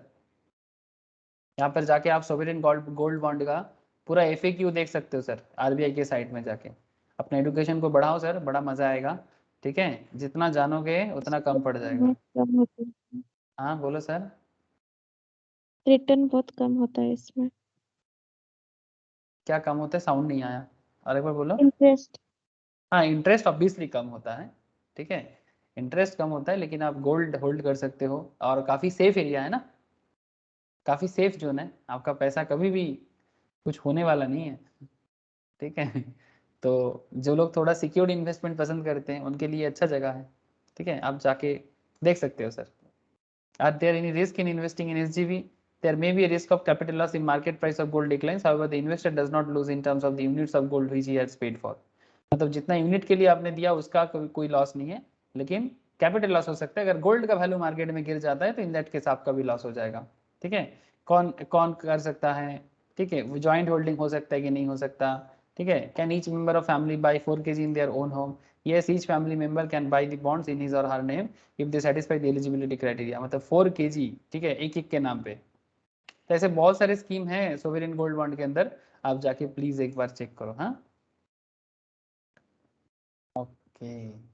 तो अगर ये रिडेम्पशन होता है तो गवर्नमेंट इसे भी ट्रांसफर नहीं मानता, भले ही इंटरेस्ट थोड़ा कम होता है। अब देखो, जिन लोगों को स्टॉक मार्केट का चस्का लग गया, मतलब जिसको स्टॉक मार्केट का नॉलेज आ गया या फिर म्यूचुअल फंड का नॉलेज आ गया, जो मार्केट रिस्क को मैनेज कर पाता है, वो लोग ये सोवरेन गोल्ड बॉन्ड वगैरह को सोचेगा कि भाई क्यों फालतू में दिमाग खराब करें, अगर 5 लाख है तो फिर क्यों सही जगह पे लगाए, बेकार इधर उधर क्यों लगाए। लेकिन अगर कोई थोड़ा सेव पसंद करता है, अपना कुछ पैसा लगाना चाहता है, गोल्ड में इन्वेस्ट करना पसंद करते हैं, तो उनके लिए भी एक बहुत ही अच्छा जगह है सर। ऐसे ऑन एन एवरेज गोल्ड का भी मार्केट जो गेन है सर, गोल्ड का जो कैपिटल गेन है, अगर आपको मैं बताऊं, ओवरऑल 15 साल के हिसाब से 8-9% गेन गोल्ड करता है सर। ठीक है, ईयर ऑन ईयर। तो ये एक एवरेज ग्रोथ रेट गोल्ड का है। अगर आपके पास गोल्ड 15 साल पहले था, तो अगर आप वैल्यूएशन चेक करोगे तो ऑलमोस्ट 15% तो ऑब्वियसली नहीं, बट 8 to 9% का ग्रोथ गोल्ड रखता है। मार्केट फ्लक्चुएशन है, इंटरनेशनल डिमांड का इशू है, ठीक है, अलग बात। ठीक है, चलो उसमें अभी नहीं पढ़ेंगे। अच्छा, transfer of capital asset to the government universities etcetera. Sir ये क्या है? Sir, transfer of specified capital asset to the government or university. Sir, any transfer of any of the following capital asset to the government or to the university or national museum. Sir, national museum आसपास में कोलकाता में है, अपने कोलकाता में national museum है और भारत का सबसे बड़ा म्यूजियम है सर। सर किस तरह का? सर अगर आप लोग इसको जादूघर भी बोलते हैं, ठीक है, और ये सच में बहुत बड़ा म्यूजियम है। अगर कभी विजिट करोगे, आपको ऐसा ऐसा पुराना जमाने का चीज़ देखने को मिलेगा जो पूरा भारत में आपको कहीं नहीं मिलेगा। ऐसे म्यूजियम बहुत जगह में है, लेकिन ये नेशनल म्यूजियम है। और इसमें आपको, जैसे मैं आपको एक इंटरेस्टिंग चीज़ बताऊँ, अगर आप ये देखे हो सर, क्या बोलते हैं, हाथी का पुराना वर्जन जो आज से 1000 नहीं, आज से 10,000 ईयर्स बैक, 10,000 ऑलमोस्ट, मतलब इंसान जब थे तब तो मैमथ था शायद, डायनासोर जमाने का। ऐसे भारत में डायनासोर अभी तक मिला नहीं, बट कहा जाता है कि मैमथ था। मैमथ मतलब हाथी का 3 गुना बड़ा, ठीक है, ऐसा। तो उसका स्केलेटन दिखने को मिलेगा आपको, ये मुझे बहुत इंटरेस्टिंग लगता है। ठीक है, ब्लू व्हेल का स्केलेटन है हमारे जादूगर में। मॉमी वगैरह तो है ही, पुराने जमाने का भारत का सम्राट अशोक का जमाने का सारा का सारा स्थापत्य जो है वो यहाँ आपको मिल जाएगा कलकत्ता नेशनल म्यूजियम के अंदर। तो इस तरह में वो सब बहुत बड़ा बड़ा एसेट है सर, आप लोगों को पता ही है ना, एंटिक्स है ना। Any transfer of any following capital asset to the government or the university or national museum, national art gallery, national archives or any other public museum or institution notified by the central government to be a national importance, जिसका national importance है ऐसे museum, और to be of renown throughout any state। ठीक है, to be of renown throughout any state, किसी state का कोई renown अगर नेशनल म्यूजियम है तो उसके लिए भी। ठीक है, जैसे हर स्टेट में है, भुवनेश्वर में है, आपका बॉम्बे में है, मुंबई में भी मैं एक बहुत famous work of art museum में गया था गवर्नमेंट का, मुझे याद है, और कोलकाता में तो ये मैं इसको बहुत बार विजिट किया। आर्कियोलॉजिकल, साइंटिफिक और आर्ट कलेक्शंस। ठीक है, बहुत लोग बोर होते हैं, उनको लगता है कि क्या है, लेकिन उसको पता ही नहीं कि ये क्या है। बहुत लोग जाते हैं म्यूजियम में, बहुत कम लोग विजिट करते हैं, सिर्फ वही लोग विजिट करते हैं जो ज्ञान ढूंढता है। हाँ, ये बात तो है सर, म्यूजियम हर किसी का जगह नहीं है। आप सेल्फी खींचने के लिए कोई म्यूजियम थोड़ी ना जाएगा, ठीक है। लेकिन म्यूजियम में विजिट करके अगर आप कुछ ज्ञान हासिल करना चाहते हो तो म्यूजियम जरूर जाओ। अगर इतिहास जानना है, साइंस जानना है, ठीक है, जियोग्राफी को समझना है, ठीक है, तो आप जरूर जाओ सर म्यूजियम, बहुत कुछ जानने को मिलेगा। इंडियन नेशनल म्यूजियम में कोलकाता में एक हॉल है, आई डोंट नो अभी है कि नहीं, होगा, जरूर होगा। उसमें आपको पूरा भारत का कल्चर का एक हॉल है सर, मतलब भारत के हर एक स्टेट में लोग कैसे पोशाक पहनते हैं, ठीक है, हाउ दे ड्रेस्ड, ओके, लड़का लड़की, कौन से फेस्टिव वहाँ पर फेमस है, उसका एक पूरा गैलरी बना हुआ है। वो गैलरी देख के मेरे को बहुत मजा आया था, क्योंकि इससे पूरा भारत को मैं समझ सकता हूँ, ठीक है, कि भाई कौन सा देश में कैसा है। तो उस पर मैंने एक जगह में देखा कि 3 स्टेट काफी सिमिलर देखा मुझे, उड़ीसा, बंगाल और बिहार, ठीक है, ऑलमोस्ट सिमिलर काइंड ऑफ। उधर अगर पीछे से देखा जाए मतलब वेस्टर्न से Gujarat, Rajasthan, Punjab, almost similar kind of देखा। फिर अगर थोड़ा सा नीचे आ जाए Karnataka, Tamil Nadu, Kerala, similar kind of. तो इससे आपको इंडिया का अंदाजा लग जाता है, तो बहुत मजा आता है। मैं तो जब भी विजिट करता हूँ बड़ा मजा लेता हूँ, देखता ही रहता हूँ, बस पैर थक जाता है। Archaeological, scientific and art collections, book, manuscript, drawing, painting, photograph, print, ठीक है, बहुत सारे चीज होता है सर जो कैपिटल एसेट्स हैं, पर इनको ट्रांसफर करो तो ट्रांसफर नहीं माना जाता। I hope you understand now. Okay okay, transfer और कन्वर्जन ऑफ बॉन्ड्स और डिवेंचर एटसेट्रा इनटू शेयर्स और डिवेंचर्स। चलो ये वाला देख लो, बड़ा इंटरेस्टिंग है। ट्रांसफर और ऑन कन्वर्जन ऑफ बॉन्ड्स और डिवेंचर्स एटसेट्रा इनटू शेयर्स और डिवेंचर्स, ठीक है। अगर बॉन्ड या डिवेंचर है उसको अगर आप शेयर्स में ट्रांसफर कर रहे हो या डिवेंचर में ट्रांसफर कर रहे हो, तो क्या कहता है sir, any transfer bye way of conversion of bond और डिवेंचर, डिवेंचर स्टॉक, ठीक है। डिवेंचर स्टॉक भी ना एक तरह का शेयर ही होता है, ठीक है। मतलब डिवेंचर स्टॉक के बदले जो डिवेंचर स्टॉक देते हैं ना, जो नॉर्मल डिवेंचर है नहीं, डिवेंचर स्टॉक इज लाइक जिसमें डिविडेंड पे किया जाता है, ठीक है। डिवेंचर स्टॉक ना एक तरह का फाइनेंशियल इंस्ट्रूमेंट होता है। नाम सुन के डिवेंचर लग रहा है, it's like more like preference share, more like preference shares. मतलब इसके अंदर आपको डिवेंचर का भी कैरेक्टर दिखेगा, और जिसमें प्रेफरेंस शेयर में इंटरेस्ट भी दिया जाता है, और मतलब फिक्स रेट में इंटरेस्ट होता है, लेकिन ये टैक्स देने के बाद होता है। फिक्स इंटरेस्ट मिलता है, मतलब फिक्स इंटरेस्ट तो बोलते नहीं है, डिविडेंड बोलते हैं, लेकिन फिक्स्ड होता है। डिविडेंड जो प्रेफरेंस वाले को मिलता है वो फिक्स मिलता है। तो डिवेंचर स्टॉक भी कुछ उसी तरह का, ठीक है, जो है तो डिवेंचर, उसका नाम फिक्स इंटरेस्ट मिलेगा और डिविडेंड में मिलता है और टैक्स देने के बाद मिलता है। तो ये कभी मैं बात करूंगा आपके साथ डिवेंचर स्टॉक का फाइनेंस के क्लास में, एक तरह का फाइनेंशियल इंस्ट्रूमेंट होता है सर, ठीक है। तो डिवेंचर स्टॉक और deposit certificate in any form और कंपनी इनटू शेयर्स, अगर डिवेंचर स्टॉक है या फिर डिवेंचर्स हैं या डिपॉजिट सर्टिफिकेट, अगर आप उसको फुल्ली पेड शेयर्स में, इक्विटी शेयर में कन्वर्ट करना चाहते हो और डिवेंचर्स ऑफ दैट कंपनी में कन्वर्ट करना चाहते हो, तो सेक्शन 47 सबसेक्शन एक्स इसे ट्रांसफर नहीं मानता, मतलब इसको एक्सेप्शंस पॉइंट में रखा गया है। इसी तरह से conversion of preference shares into equity shares, अगर आप कंपनी का प्रेफरेंस शेयर होल्ड करते हो और अगर उसको इक्विटी शेयर में कन्वर्ट करते हो, मानो कि आप कंपनी का 100 प्रेफरेंस शेयर होल्ड करते थे, तो आपको कंपनी ये भी ऑफर कर रहा है, एक काम कीजिए, अगर आप 100 प्रेफरेंस शेयर होल्ड करते हो तो आप कंपनी का 20 इक्विटी शेयर ले लो। हाँ सर, ऑब्वियसली इक्विटी का वैल्यू ज्यादा माना जाता है, ठीक है। 100 प्रेफरेंस शेयर के बदले 20 इक्विटी शेयर्स, इस तरह का स्कीम चलता रहता है। तो ऐसे ट्रांसफर को ट्रांसफर नहीं बोलेंगे। और आ गया वो बात जिसके लिए मैं आपको बोला था सबसे हॉट पॉइंट, ठीक है। ये पूरा टॉपिक का ऐसे सारा पॉइंट इंपॉर्टेंट है, लेकिन ये टॉपिक बड़ा ही इंटरेस्टिंग है सर, रिवर्स मॉर्गेज, ठीक है। कभी सुना आप लोगों ने रिवर्स मॉर्गेज के बारे में? इसलिए मैं पूछ रहा हूँ क्योंकि मार्केट में ये चलता है बैंक के अंदर।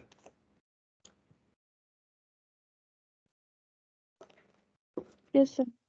सुना ना सर, वेरी गुड सर, बहुत बढ़िया। रिवर्स मॉर्गेज नॉर्मली जो सीनियर सिटीजन होते हैं उनके लिए होता है। अगर आपको रिवर्स मॉर्गेज लोन लेना है तो आप मार्केट में जाके कोई बैंक या फाइनेंस होम लोन कंपनीज जो होते हैं उनको बोल सकते हो। मैं आपको दिखाता हूँ में अगर कुछ दिखता है तो। रिवर्स मॉर्गेज लोन SBI दे सकता है, ज़रूर दे सकता है, यूनियन बैंक दे सकता है, बजाज फाइनेंशियल सर्विस देता है, बैंक बाजार में जाओगे तो आपको और मिलेगा, ठीक है। तो रिवर्स मॉर्गेज IDBI बैंक देता है, ये देखो आपको देख के ही लग रहा है ना, सीनियर सिटीजन को बिठा दिए, है ना, सीनियर सिटीजन को बिठा दिए यहाँ पर इमेज में। मतलब क्या है कि भाई ये अपना जिंदगी को थोड़ा सिक्योर वे में चला पाए और इनको लोन मिलता है। तो इस लोन का, रिवर्स मॉर्गेज लोन का क्या फीचर्स और ओवरव्यू क्या होता है? हाँ सर, ये देखो, ये एक तरह का प्रोडक्ट रिवर्स चार्ज लोन है with objective of supplementing present income or pension income in the form of regular stream of payment to cover genuine expense of senior citizen, है ना। लोन का purpose finance to senior citizen or regular basis of the purpose, मतलब ये senior citizen को regular basis में एक pension की तरह पैसा मिलता जाए, इसका सिक्योरिटी इसमें मिलता है। Upgradation, renovation, extension of residential property, क्या क्या पर्पस में लगा सकते हो आप? अपग्रेड कर सकते हो अपना घर को, रिनोवेट कर सकते हो, मतलब आपका प्रॉपर्टी को बेसिकली मॉर्गेज करना है, लेकिन मॉर्गेज करके आपका प्रॉपर्टी बैंक लेगा नहीं, बदले में आपको ही पैसा देगा। सर ये क्या बात है? हाँ सर, यही है, ठीक है।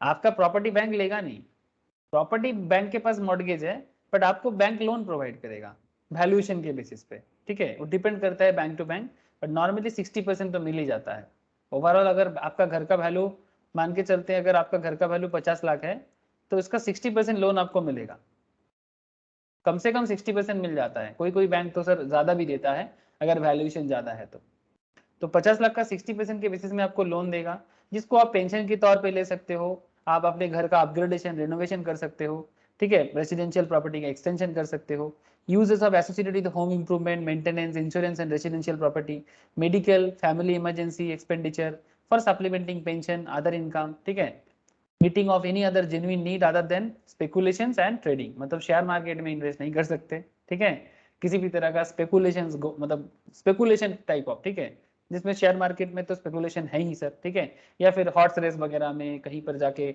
जुआ वगैरह, किसी भी तरह का स्पेकुलेशन बिजनेस में, ट्रेडिंग में आप नहीं लगा सकते, ठीक है, बिजनेस नहीं कर सकते। बट हाँ, आप उसको रेगुलर पेंशन के तौर पे यूज कर सकते हो, घर के मरम्मत में यूज कर सकते हो, ठीक है, या फिर फैमिली मेडिकल एक्सपेंडिचर में यूज कर सकते हो, इमरजेंसी एक्सपेंडिचर में यूज कर सकते हो। कौन? सीनियर सिटीजन, ओके, जिनका एज हो गया है। तो ये IDBI दे रहा है, आप दूसरा बैंक में भी देख लो, उसका भी अलग होगा। एलिजिबिलिटी आपको देख लो, यहाँ पर एकदम दिख जाएगा आपको, should be citizen of India above 60 years of age. तो सर यहाँ पर इसको ये रिवर्स मॉर्गेज को इतना अहमियत क्यों मिल रहा है? सर इसलिए इतना अहमियत मिल रहा है ट्रांसफर में, बिकॉज जब अपनी प्रॉपर्टी आप बैंक को दे रहे हो तो ये भी तो ट्रांसफर है। हाँ सर, जब आप अपना प्रॉपर्टी बैंक को दे रहे हो तो वो भी तो ट्रांसफर है, लेकिन सर इसको ट्रांसफर नहीं माना जाता, इसको रिवर्स मॉर्गेज कहा जाता है, और बदले में आपको पैसा भी मिलता है। लेकिन सर क्या बैंक अगर मैं लोन वापस नहीं कर पाया, मतलब अगर सीनियर सिटीजन लोन वापस नहीं कर पाया तो सर वो घर बैंक की हालत में हो जाएगा जब उनका डेथ हो जाएगा, ठीक है, जब सीनियर सिटीजन का। हाँ बोलो। মর্গেজ লোন আর রিভার্স মর্গেজ লোন দুটো তো একই জিনিস তাহলে বোঝাচ্ছে অনেকটা। কিটা মর্গেজ লোন যেটাকে বলা যায় ঘর বাড়ি মানে রেখে সেখান থেকে টাকা নেওয়া ব্যাংকে দলিল রেখে, যেটা মর্গেজ লোন, ওটা তো স্যার রিভার্স মর্গেজ লোনের মতনই তো হচ্ছে। नहीं, नॉट सेम। नॉर्मल मॉर्गेज में प्रॉपर्टी में बैंक का अधिकार डायरेक्टली नहीं आता, और आप प्रॉपर्टी मॉर्गेज कर देते हो, लेकिन इसमें सीनियर सिटीजन स्पेशलाइज्ड कॉन्सेप्ट है ये। मतलब इसको रिवर्स मॉर्गेज क्यों कहता है, आपको मैं जब कंप्लीट करा दूं तभी आपको समझ में आएगा। जैसे मानो कि अगर आप प्रॉपर्टी में आप रहोगे, बैंक में प्रॉपर्टी बैंक के नाम पे नहीं होगा, प्रॉपर्टी में आप ही रहोगे, और जब तक आपका कुछ नहीं होगा तब तक बैंक आपसे प्रॉपर्टी नहीं ले सकता। आप समझ रहे हो? इसका लोन का टर्म ही कॉन्सेप्ट में बनता है अनटिल डेथ, और डेथ के बाद भी मौका देते हैं, अगर मतलब सीनियर सिटीजन का जो भी लीगल हेयर्स है उनको मौका दिया जाता है कि अगर आप चाहते हो कि लोन रिपे कर दोगे तो आप इसको रिलीज कर सकते हो प्रॉपर्टी को, बट अगर वो लगता है कि नहीं मुझे रिलीज नहीं करना है, तब बैंक उसको तब जाके सेल करेगा और अपना जो भी पैसा है लेगा, और बाकी पैसा उनके लीगल हेयर्स को दे देगा। लेकिन नॉर्मल में ये कॉन्सेप्ट नहीं चलता, ये जो आपको तब तक नहीं हटा सकते जब तक आपका डेथ नहीं हो जाता, ये सब कॉन्सेप्ट थोड़ी ना होता है। आप बात समझ रहे कि नहीं? अब चलो देखते हैं कॉन्सेप्ट को पूरा पढ़ते हैं, इसलिए बोला ना बड़ा इंटरेस्टिंग कॉन्सेप्ट है। Any transfer of a capital asset in a transaction of reverse mortgage under A scheme made and notified by the central government, section 47 subsection 16। The reverse mortgage scheme is for the benefit of senior citizen who own a residential house property. उसका कोई residential house property है, in order to supplement their existing income, they can mortgage their house property with a scheduled bank or housing finance company in return for a lump sum amount or for a regular monthly or quarterly annual income. कुछ भी ले सकते हैं, monthly income ले सकते हैं, quarterly income ले सकते हैं, या फिर annual income भी ले सकते हैं। The senior citizen can continue to live in the house, वो अपने घर में रहेगा एंड रिसीव रेगुलर इनकम के तौर पे लेगा। आपका जो नॉर्मल लोन होता है उसमें आपको इनकम होता है क्या? अरे नॉर्मल हाउस लोन में इनकम होता है क्या? ना सर, पेमेंट करना पड़ता है, पेमेंट करना पड़ता है ना। हाउसिंग लोन ऐसे लोगे तो क्या करोगे, जो भी लोन का वैल्यूएशन होगा उसके बेसिस में आपको मंथली इंटरेस्ट देना पड़ेगा, है ना, आपको EMI भरना पड़ेगा, एक लमसम जमा करना पड़ता है डाउन पेमेंट के तौर पे, और उसके बाद बाकी पैसा आपको EMI भरना पड़ेगा। ये नॉर्मल लोन है। बट ये लोन अलग है, इसमें सीनियर सिटीजन को बेनिफिट दिया जा रहा है। जैसे मानो सीनियर सिटीजन का एक घर है 50 लाख का, बैंक ने बोला देखते हैं सर रियल स्कीम क्या दिखता है, कुछ रियल स्कीम दिख जाए तो मजा आ जाए। ये वाला रियल स्कीम ही है, क्या बता रहा है आईडीबीआई बैंक, देखते हैं। ऐसे अलग अलग बैंक अलग अलग बताते हैं। लोन अमाउंट बता रहा है sir up to 2 crore subject to market value of the residential property, हाँ as assessed by the bank, age of the applicant and prevalent interest rate. हाँ ये फिक्स होता है नॉर्मली। लोन टेनर मैक्सिमम 20 साल तक आपका लोन टेनर चलेगा, ठीक है, 20 साल तक चलेगा। डिसबर्समेंट पीरियडिक पेमेंट, आपको मंथली पेमेंट करेगा, क्वार्टरली करेगा, हाफ ईयरली कर सकता है, एनुअल कर सकता है। मैक्सिमम मंथली पेमेंट आपको 50,000 तक करेगा, ये आईडीबीआई का कॉन्सेप्ट रखा है, ठीक है। मतलब मैक्सिमम मंथली पेमेंट 50,000 तक आपको पे करेगा, मैक्सिमम, इससे कम भी हो सकता है, और अप टू 2 करोड़ तक आपको लोन दे सकता है। Payment of lump sum amount restricted to 50% of the total eligible amount of the loan subject to maximum cap of 15 lakh. Payment of lump sum amount, lump sum भी पेमेंट कर सकता है, restricted to 50% of the total eligible amount of loan, मतलब total eligible amount जितना होगा उसका 50% तक आपको मिल सकता है। से फॉर एग्जांपल आपका 50 लाख का घर है, इसका 60% कितना हो जाता है? 50 लाख का 60% 30 लाख, ठीक है। 30 लाख का 50% 15 लाख, है ना। ये देखो ऐसा ही बोला है, subject to maximum of 15 lakh तक आपको लमसम भी पेमेंट हो सकता है। तो ऐसे different kind of disbursement concept होता है। বাকি এট এ টাইম সে নিয়ে নেওয়া যায় না ক্যাশ হিসাবে, हाँ हाँ, মানে সেটা কোয়ার্টারলি নাহলে মান্থলি নিতে হবে পেমেন্টটা, तुम মানে अपने এট এ हिसाब টাইম से ধরুন 50 নিয়ে নিল কেউ, মানে ধরুন কোনো সিনিয়র সিটিজেনই এট এ টাইম নিয়ে নিল একবারে ঠোক ক্যাশ নিয়ে নিল। हाँ, तो अगर मान की 30 लाख उसका टोटल लोन है, टोटल लोन उसको 30 लाख उनको मिल रहा है, ठीक है। अगर उनको उसका प्रॉपर्टी वैल्यू 50 लाख है, मैं जस्ट आपको बोला 60% वैल्यू तक होता है, तो 50 लाख का 60% 30 लाख है। 30 लाख का लमसम जो अमाउंट वो ले सकते हैं एज पर आईडीबीआई के रूल्स के हिसाब से यहाँ पर 15 लाख, ठीक है। तो 15 लाख आपको मैक्सिमम बैंक का ऑलमोस्ट सिमिलर कैटेगरी का ही होता है, थोड़ा बहुत इधर उधर स्कीम में चेंज हो सकता है bank to bank, but overall concept यही है। 30 लाख का 15 लाख लमसम में ले सकते हैं, तो बाकी 15 लाख उसको क्या करना पड़ेगा उनको, या तो वो क्वार्टरली ले ले, या तो हाफ ईयरली के लिए जा सकते हैं उन्होंने, और या फिर এবার স্যার मंथली, या हाँ बोलो।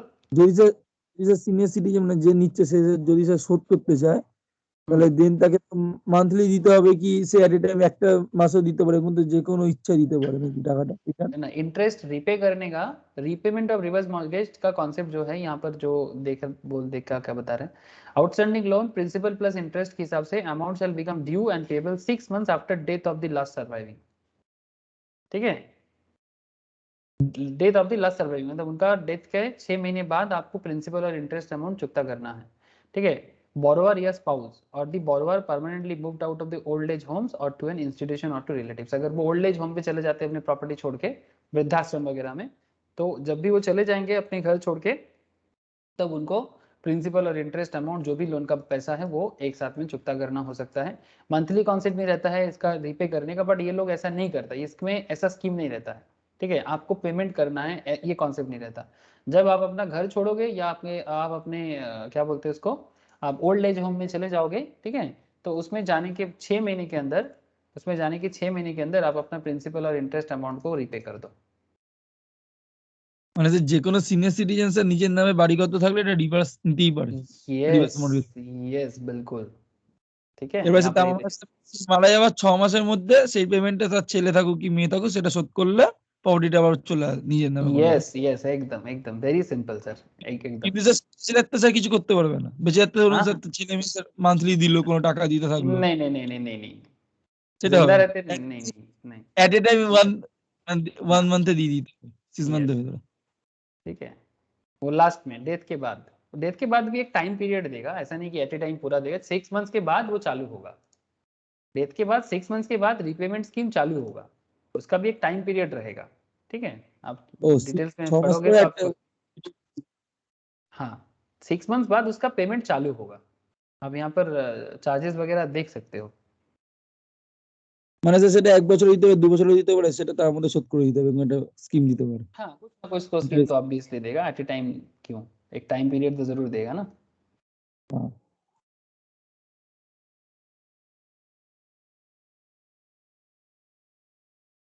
तो डिफरेंट बैंक का डिफरेंट काइंड ऑफ, किसका इतना प्रॉब्लम हो रहा है? शिवम का नेटवर्क इशू हो गया। ठीक है, तो चलो हम लोग फटाफट देख लेते हैं, प्रैक्टिकली भी देख लिया रिवर्स मॉर्गेज का, ऐसा ही हम लोग यहाँ पर पढ़ लेते हैं एक बार। तो reverse mortgage scheme is for the benefit of senior citizen who own a residential house property. In order to supplement their existing income, they can mortgage their house property with a scheduled bank or housing finance company in return for a lump sum amount or for a regular monthly, quarterly or annual income. कुछ भी कर सकते हैं। The senior citizen can continue to live in the house and receive regular income without botheration of having to pay back the loan. Loan पे back करने का कोई botheration नहीं लेना है, ठीक है। लेकिन the loan will be given up to say 60% of the value of the property. Say 60% बोला जा रहा है, बट 90% भी हो सकता है, वैल्यूएशन पे डिपेंड करता है। Property mortgage also the bank and housing finance company would undertake A revaluation. अब ये भी एक चीज है कि सर सीनियर सिटीजन तो इंसान 60 के बाद ही बन जाता है, 60 ईयर्स ऑनवर्ड्स। तो 60 के बाद मानो कि 65 ईयर्स जब हो रहा है तो उनका प्रॉपर्टी जिस एरिया में है उस एरिया का प्रॉपर्टी का वैल्यूएशन अगर बढ़ जाता है तो सर वो 5 साल बाद ना प्रॉपर्टी वैल्यूएशन भी चेंज हो जाएगा, ठीक है। तो उसको रीचेक करना है, तो जो भी रीचेक होगा रिवैल्यूएशन होगा, रिवैल्यूएशन के बेसिस में लोन में चेंजेस हो सकता है। The borrower can use the loan amount, the borrower जो है वो लोन अमाउंट को क्या क्या काम पे लगा सकते हैं, जो मैं आपको ऑलरेडी ओरिजिनल स्कीम में बता दिया IDBI बैंक का, बस यहाँ पर फिर से एक बार प्रोविजंस पढ़ा दे रहा हूँ। The amount for renovation and extension of a residential property, families' medical and emergency expenditure, etc., among others, however, cannot use the amount for speculative or trading purpose. ठीक है। रिवर्स मॉर्गेज स्कीम जो sir ये 2008 में आया, ये जो scheme है ये 2008 में लाया गया। Now includes within its scope disbursement of loan by an approved lending institutions in part or in full, ठीक है, मतलब या तो पूरा या आधा, to the annuity sourcing institutions for the purpose of periodic payments by way of annuity to reverse mortgager. This would be an additional mode, मतलब ये annuity है ना, मतलब आपको बैंक हो या हाउसिंग लोन कंपनीज क्या कर रहे हैं, आपको एन्युटी पे कर रहा है, ठीक है। दिस वुड बी एन, ये एन्युटी जो लोग फाइनेंस का क्लास ज्वाइन किए, मतलब ऑलरेडी FM चालू कर दिए, group 2 CS group 2 CA group 2 CMA group 2 सभी का ग्रुप 2 में ही FM है सर, ठीक है। तो वो वहाँ पर हम लोग फाइनेंशियल मैनेजमेंट में भी एन्युटी कर रहे हैं, कल शाम को भी एन्युटी कर रहे थे, ठीक है। तो annuity sourcing institutions for the purpose of periodic payments by way of annuity to the reverse mortgager, this would be an additional mode of disbursement in addition to direct disbursement by the approved lending institution to reverse mortgager by way of periodic payment or lump sum payment in the one or more tranches, ठीक है। अब इसमें annuity source institution जैसे कि life insurance companies का भी ऐसे चलता है, और any other insurer registered with insurance regulatory and development authority. अब इसमें आप देख लो कि मैक्सिमम पीरियड ऑफ लोन का क्या कॉन्सेप्ट है और मोड ऑफ डिसबर्समेंट कैसा है। Maximum period of reverse mortgage loan जो है, where the loan is disbursed directly to the reverse mortgage, directly mortgagor को दिया जा रहा है 20 years, जो IDBI ने भी बताया 20 years from the date of signing of the agreement by the reverse mortgager and the approved lending institutions, where the loan is disbursed in part or in full, या तो पार्ट दिया गया loan का amount या full में दे दिया गया, to the annuity sourcing institution, मतलब पार्ट पेमेंट करके, for the purpose of periodic payment by way of annuity to the reverse mortgagor. In case में क्या होगा, the residual life time of the borrower, मतलब जितना दिन वो बोरोवर जिंदा रहेंगे उतना दिन तक इसका लोन का पीरियड चलता जाएगा। आप समझ रहे हो ना सर, जब तक जिंदा रहेंगे, अगर एट ए टाइम दे देता है तो 20 years, ठीक है, और अगर पीरियडिक पेमेंट चलता है, ठीक है, एन्युटी पेमेंट चलेगा तो residual life time of the borrower, ये खेल चलता है। अब बैंक का क्या है sir, bank will recover the loan. अब बैंक बाद में अपना लोन रिकवर कैसे करेगा, क्योंकि इस पे बैंक का काफी खर्चा है, तो bank will recover the loan along with accumulated interest by selling the house after the death of the borrower.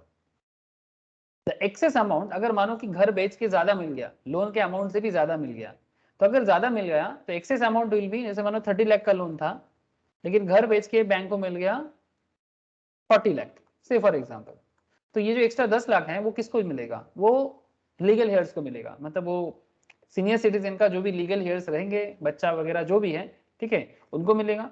However, before resorting to the sale of the house, preference will be given to the legal heirs to repay the loan. Legal hairs को पूछा जाएगा कि क्या आप loan repay करोगे interest के साथ, and अपना प्रॉपर्टी जो भी है उसको रिलीज करना चाहते हो, अगर करना चाहते हो तो कर लो, ठीक है। Therefore, section 47 सबसेक्शन 30 লাখের উপর ইন্টারেস্ট কাটবে তো, हाँ बोलो, 30 লাখের উপর ইন্টারেস্ট কাটবে তো ব্যাংক। ऑब्वियसली इंटरेस्ट तो कटेगा, 12% 12.5% के आसपास का इंटरेस्ट होता है। মানে 40 লাখ থেকে যেটা লাস্ট বছর দেখবে সেটা ফেরত পেয়ে যাবে। हाँ, जो ज्यादा अमाउंट होगा वो अपने लीगल हेयर्स को मिलेगा। देखो, ये किसी सीनियर सिटीजन को कब करना पड़ता है? जब उसको देखने के लिए कोई नहीं है ना? ये तभी किसी सीनियर सिटीजन को करना पड़ता है, अपनी प्रॉपर्टी को मॉर्गेज करना पड़ता है, ये तभी करना पड़ता है जब उसको देखने के लिए कोई नहीं है। वृद्धाश्रम में कौन से सीनियर सिटीजन को जाना पड़ता है? ये मैं बोला ना आपको आज स्टार्टिंग में ही, हिंदू अनडिवाइडेड फैमिली क्या हो रहा है? टूट रहा है, नाम का है अभी, फैमिली टूट रहा है, सब क्या हो गया? न्यूक्लियर।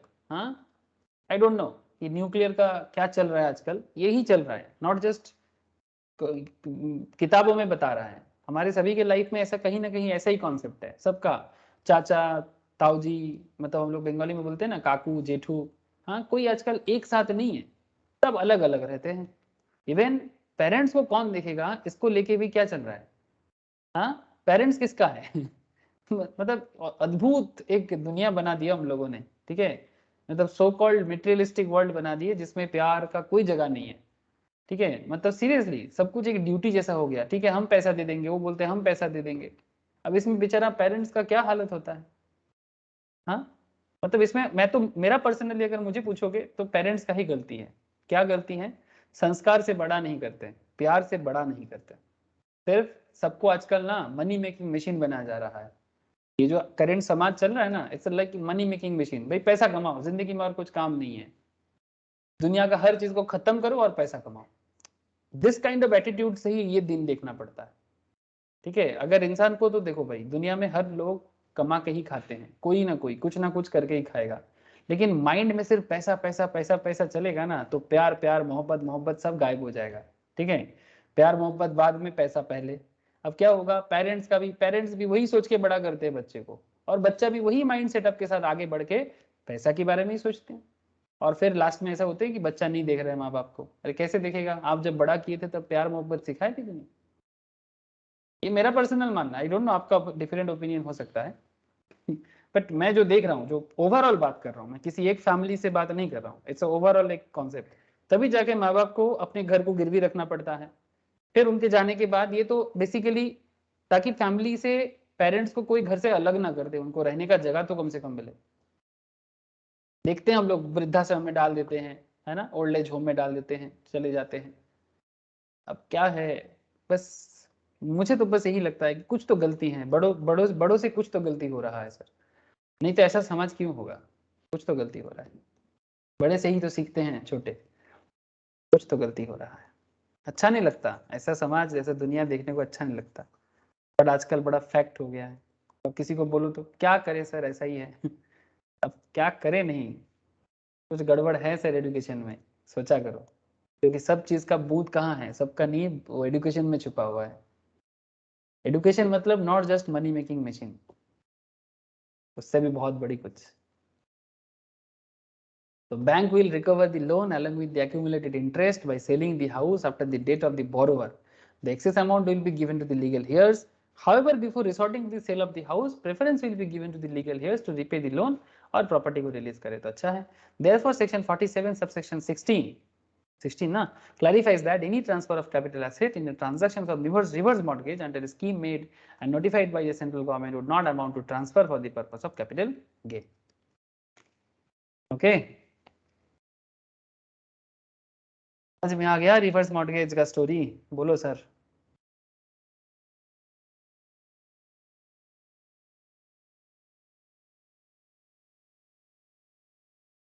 अरे बोलो सर, समझ में आया कि नहीं आया? सेक्शन 47 समझ में आया होगा। सेक्शन 47 में हम लोग ये देखे ना सर कि ट्रांसफर है पर ट्रांसफर है नहीं, ट्रांसफर तो है पर ट्रांसफर है नहीं। ओके,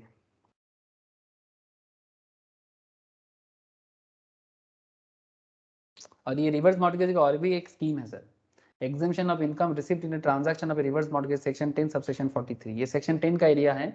सेक्शन 10 जो बेसिकली हमें ये सिखाते हैं कि income which do not form part of total income. तो ये जो सीनियर सिटीजन रिवर्स मॉर्गेज के थ्रू से जो इनकम कर रहे हैं, amount received by any senior citizen as a loan, either in lump sum or in installment in a transaction of reverse mortgage would be exempt from income tax. Okay, दोनों जगह में ही बोला है. चलो सर एक एग्जाम्पल पढ़ते हैं और अभी तक जो पढ़े हैं उसका एक ओवरऑल एक आइडिया क्रिएट कर लेते हैं. In which of the following situation capital gain tax liability does not arise? इनमें से किस सिचुएशंस में कैपिटल गेन टैक्स अराइज नहीं होता? इस तरह का सवाल बहुत पॉपुलर सवाल है, जानते हो ना. हमेशा लगता है कि कैलकुलेशन पूछेगा ना, नहीं, ऑलवेज कैलकुलेशन नहीं पूछते. इस तरह का क्वेश्चन बहुत पूछ लेते हैं. ठीक है, स्टूडेंट्स थोड़ा मुश्किल में पड़ जाते हैं. क्यों? क्योंकि वो डिटेल्स में पढ़ाई नहीं करता है ना. अब डिटेल्स में नहीं पढ़ोगे तो ऐसे सवाल का जवाब देने में मुश्किल में ही पढ़ना पड़ेगा. हमेशा स्टूडेंट इस पे फंसते हैं. ये थियोरेटिकल इजी क्वेश्चन लगता है, देखने में इजी है बट जवाब देने में इजी नहीं होता. आपको डिटेल्स पढ़ाई करना चाहिए, तभी जाके आप ऐसे सवाल का जवाब दे सकते हो. Mister A purchased gold in 1970 for 25,000. 1970 में मिस्टर ए ने गोल्ड परचेज किया 25,000 रुपए में. In the previous year 21-22 he gifted it to his son at the time of marriage. बढ़िया है, ऐसे तो ये हमारे देश का कल्चर है, प्यार है कि अभी प्यार का, बिना प्यार का बात कर रहे तब प्यार में आ गए. देखो सर, जैसे ही माँ ने या पापा ने अपनी बेटी को या बेटे को, अभी बेटे को दिया, सोना दे दिया, प्यार आ गया. अच्छा. Mr. A purchased gold in 1970 for 25,000 in previous year 21-22. He gifted it to his son at the time of marriage. Fair market value of the gold on the day of gift was 1 lakh. तो 25,000 का सोना जो 1970 में 25 का था, 25,000 का, वो 2021-22 में 1 लाख का हो गया. अब क्वेश्चन इज दैट माँ ने जो, पापा, मिस्टर है, पापा ने जो अपने बेटे को सोना दिया, क्या ये कैपिटल गेन में आएगा? ना सर. नहीं आएगा? आएगा. आएगा सर, बोलो, ठीक से बोलो. ना सर. इसे नहीं आएगा, नहीं आएगा. As per the provision of section, यही तो मैं इतना देर से आपको पढ़ा रहा था. गिफ्ट नहीं आता है. शेयर डिवेंचर का गिफ्ट अलग बात, शेयर डिवेंचर का गिफ्ट का पॉइंट अलग था, बट ये गिफ्ट जो है ये कैपिटल गेन में नहीं आएगा सर. ठीक है. We know the capital gain arises only when the transfer of a capital asset arises. The liability of capital gain tax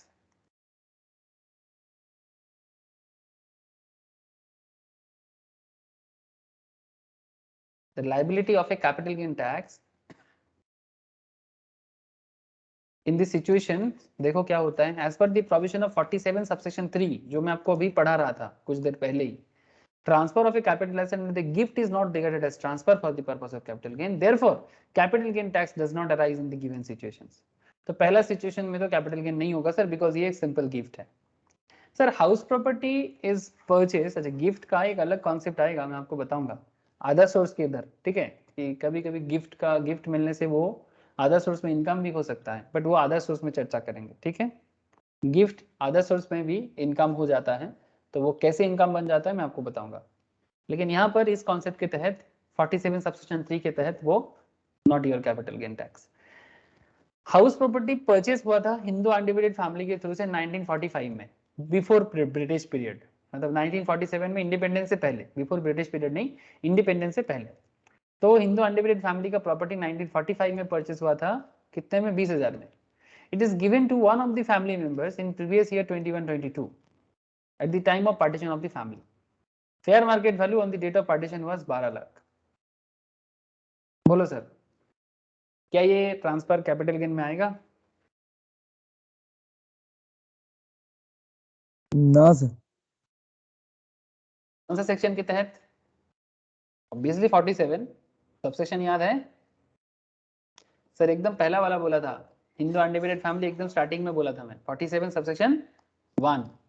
transfer of a capital asset being in kind on the total or partition of the Hindu undivided family, चाहे total में करो या partition में करो, मतलब partly करो, is not regarded as transfer for the purpose of capital gain. Therefore, capital gain tax liability does not arise in the given situation. Mr. B purchased 50 convertible debentures for rupees 40,000 in 1995.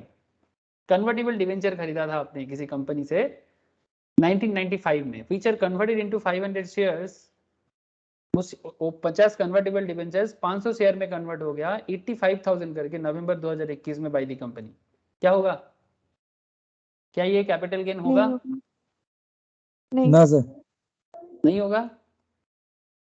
ना। ठीक से बोलो। होगा As per sir. the नहीं होगा sir, नहीं होगा, transfer नहीं होगा। As- ट्रांसफर हो जाए सर ऑटोमेटिक।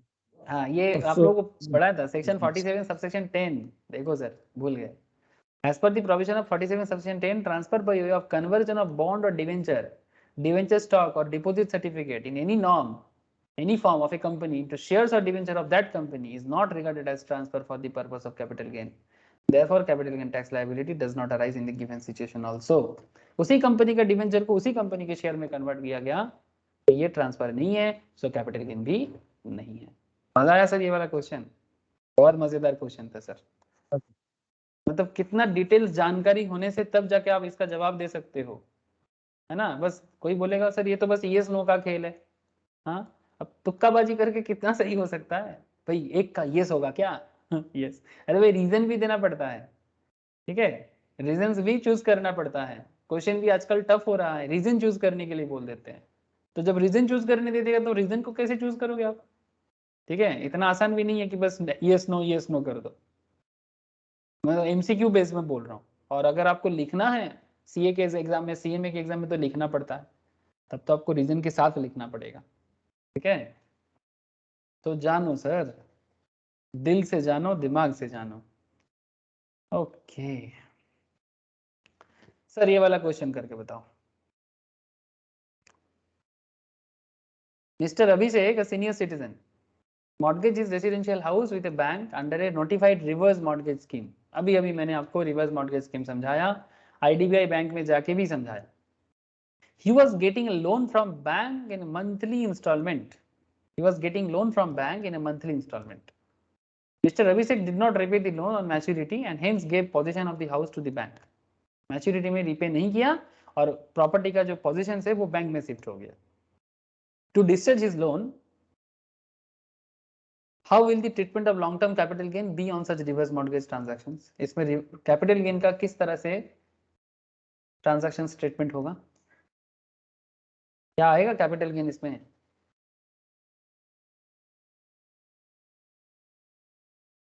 क्या बोलते हो? Section 47 subsection 16 sir, capital gain तो ये है नहीं, है ना सर? ना। Section 47 subsection 16 provide that any transfer of capital asset in transaction of reverse mortgage under a scheme made by the notified central government and shall not be considered as a transfer for the purpose of capital gain। तो अगर भाई transfer नहीं है तो फिर capital gain क्यों हो? Accordingly, the mortgaging of residential house with bank by Mr. Abhishek will not be regarded as transfer.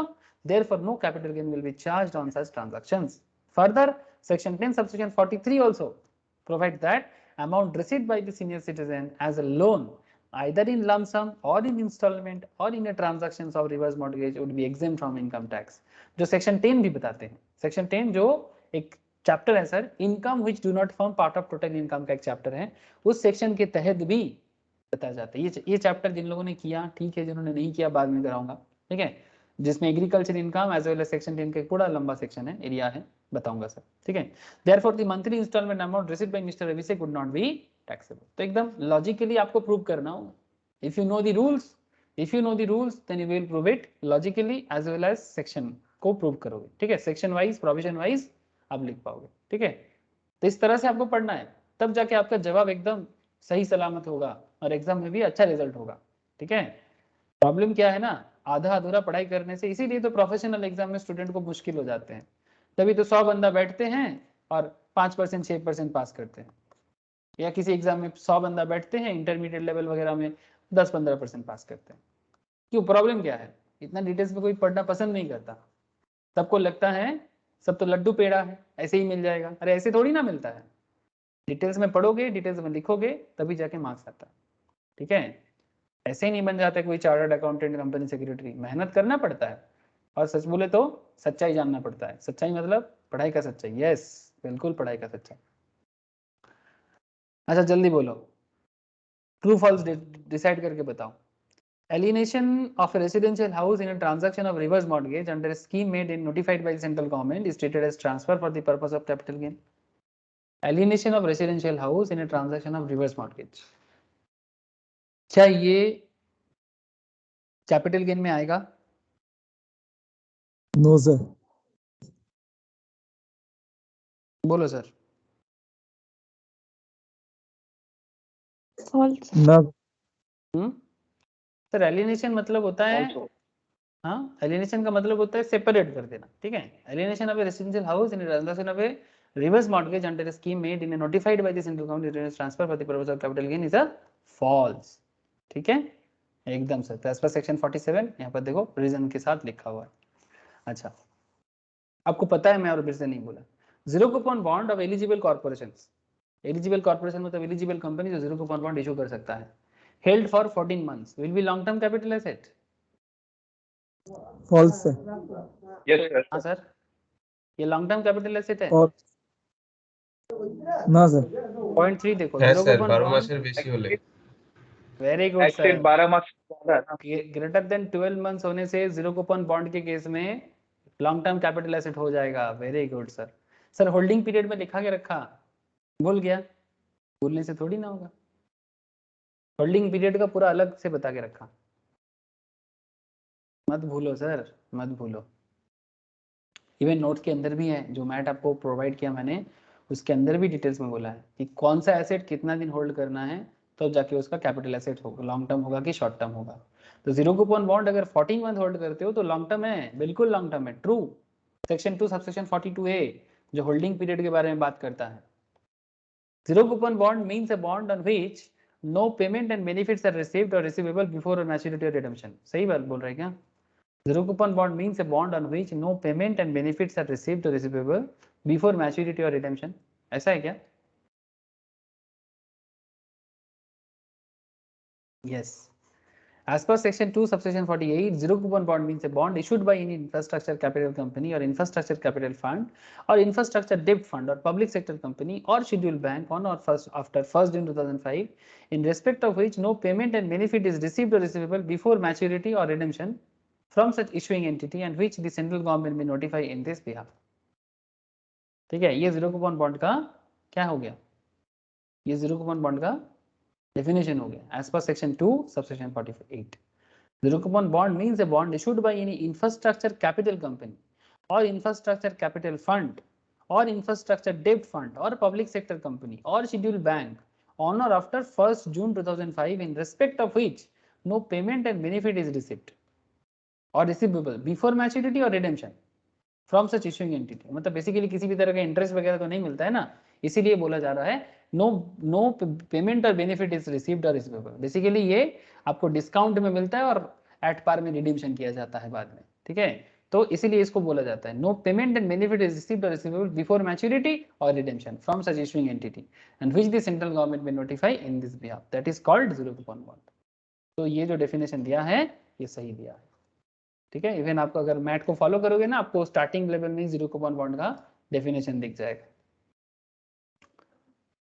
तो इस तरह से यहाँ पर सर आप लोग एक बार घर में गो थ्रू कीजिएगा। हाँ, इंपॉर्टेंट डेफिनेशन दिया हुआ है, जैसे कि अमलगमेशन, ठीक है, सेक्शन 2 सबसेक्शन 1B जरूर एक बार गो थ्रू कीजिएगा। डीमार्जर सेक्शन 2 सबसेक्शन 19AA आप लोग पढ़िएगा। अगर डाउट रहे तो भी ठीक है, ना भी रहे आप लोग मुझे पूछिएगा कि सर क्या समझ में आया क्या नहीं आया इसमें, अमलगमेशंस, डीमार्जर, जब कंपनी अलग हो जाते हैं, ठीक है। यहाँ पर दे के रखा, यहाँ पर कुछ एक्सप्लेनेशन दे के रखा है, अंडरटेकिंग्स, लायबिलिटीज, ठीक है, इस तरह का, प्रॉपर्टी, स्प्लिटिंग अप और रिकंस्ट्रक्शन मतलब अलग हो जाना या रिकंस्ट्रक्ट करना, डिमांड कंपनी जो मैंने आपको आज शुरू में ही बताया, रिजल्टिंग कंपनी, इस तरह का कुछ पॉइंट जरूर देखिएगा डेफिनेशन सर एक बार, ठीक है, क्योंकि एग्जाम में कभी भी पूछ सकते हैं कि अमलगमेशन क्या है, डिमांड्स क्या है, ठीक है। तो आप एक बार गो थ्रू करें, अगर हमें नहीं समझ में आता है मैं आपको फिर से बता दूंगा।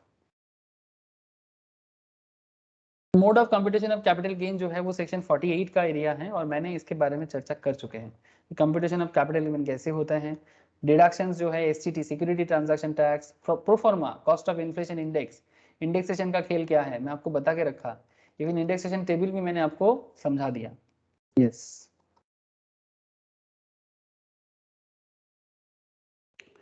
full value of consideration of shares, debentures or warrant issued under ESOP in case of a transfer under a gift etc. Sir क्या बता रहे हैं सर कि full value consideration of shares, debenture or warrant issued under ESOP, employee stock option plan, in case of transfer under a gift. कहते हैं कि in case where shares, debentures or warrants जो company actually share holder को allot करते हैं, warrant बोलते हैं, allotted by a company directly or indirectly to its employees under the employee stock option plan और स्कीम, मतलब वारंट मतलब जिसके पास रहेगा उसका, समझते हो ना। शेयर वारंट का क्या है कि ये एक्चुअली बियरर होता है, मतलब जिसके पास वारंट रहेगा। जैसे वारंट हमेशा क्या होता है, स्पेसिफिक होता है ना। आई होप आप लोग मैम के पास जो लोग अकाउंट्स पढ़ते हो, शेयर वारंट वगैरह मैम पढ़ाते हैं, कैलकुलेशन सिखाते हैं, ठीक है। अकाउंट्स के अंदर बहुत इसका कैलकुलेशन आता है शेयर वारंट वगैरह का, तो इस सब का भी कैलकुलेशन होता है। तो शेयर वारंट जो है उसमें क्या होता है कि जिसके पास वारंट रहेगा उसको शेयर मिलेगा, ऐसा बात है। एक टाइम पीरियड के टाइम पे इशू करते हैं, फिर वारंट जिसके पास वो जाके कंपनी को दिखाने से कंपनी उसको शेयर का जो वैल्यूएशन है वो ट्रांसफर कर सकता है। तो इस तरह से शेयर वारंट होते हैं। तो share, debenture, warrant allotted by a company directly or indirectly to its employees under the employee stock option plan or scheme in accordance with the guidelines issued in this behalf by the central government, a transfer under a gift or irrevocable trust, then the market value of the date of such transfer shall be deemed to be the full value consideration। मतलब उस particular चीज का जो market value होगा उस particular day में उसी का उसका मार्केट वैल्यू माना जाएगा। मतलब fair market value on the date of such transfer, मतलब जिस दिन आप डिवेंचर ट्रांसफर करोगे, जिस दिन आप वारंट ट्रांसफर करोगे, शेयर ट्रांसफर करोगे, उसको एक्चुअली फुल वैल्यू कंसिडरेशन माना जाएगा। बस यही बात कर रहा है, ठीक है। ये ध्यान में रखिएगा, full value consideration in case of warrant, share, ESOP के केस में, ठीक है। तो ट्रांसफर के डेट में जो वैल्यूएशन चलेगा उसी को फुल वैल्यू कंसिडरेशन लिया जाता है। डोंट वरी, आगे आगे क्वेश्चन करोगे और क्लियर हो जाएगा। नॉन रेसिडेंट के केस में एक चीज फॉलो होता है sir, special provisions for non resident.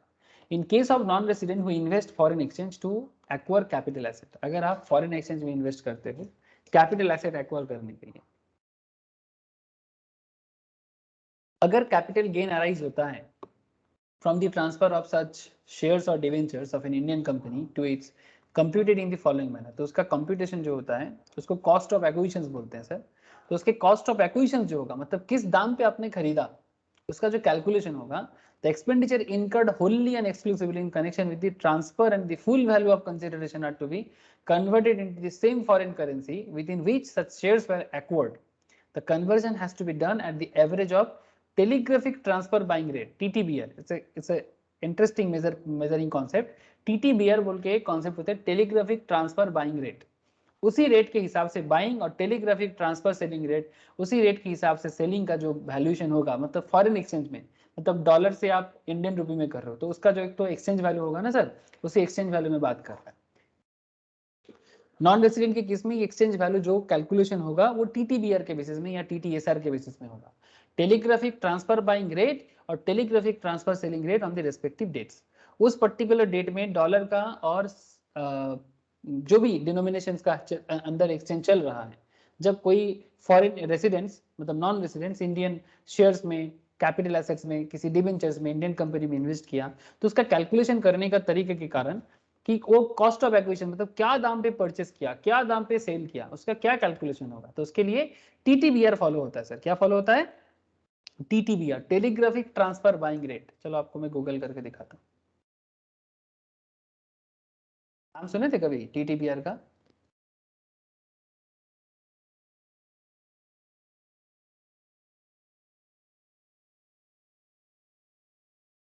Even bank, RBI सब टीटीबीआर के थ्रू से ही काम करते हैं। ये देखो सर, ये आपको यहाँ पर जो भी फॉरेन एक्सचेंज रेट का बात मैं कर रहा हूँ ना, अगर आप ग्रेट ब्रिटेन पाउंड देखो, जापान का येन देखो, यूएस डॉलर देखो, यूरो देखो, अगर आप देखना चाहोगे ना डेट वाइज, तो आपको टीटीबीआर के हिसाब से ही देखने को मिलेगा। और ये टीटीबीआर जो है ये इसको telegraphic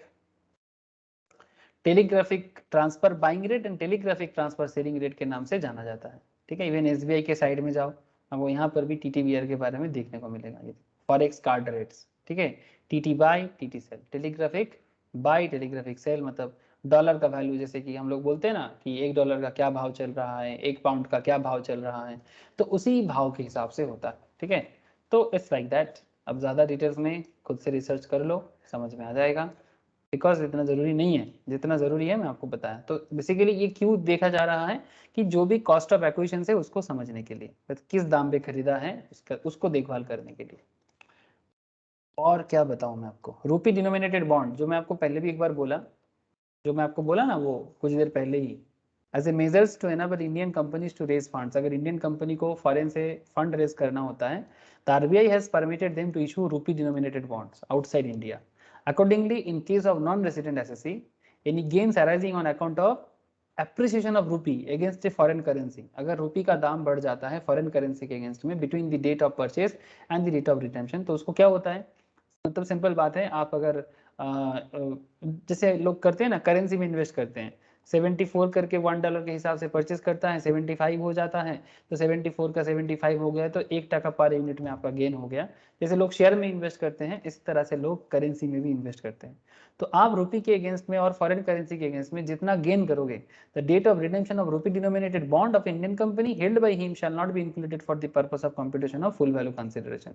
this would provide relief to the non resident investors from the risk of currency fluctuations.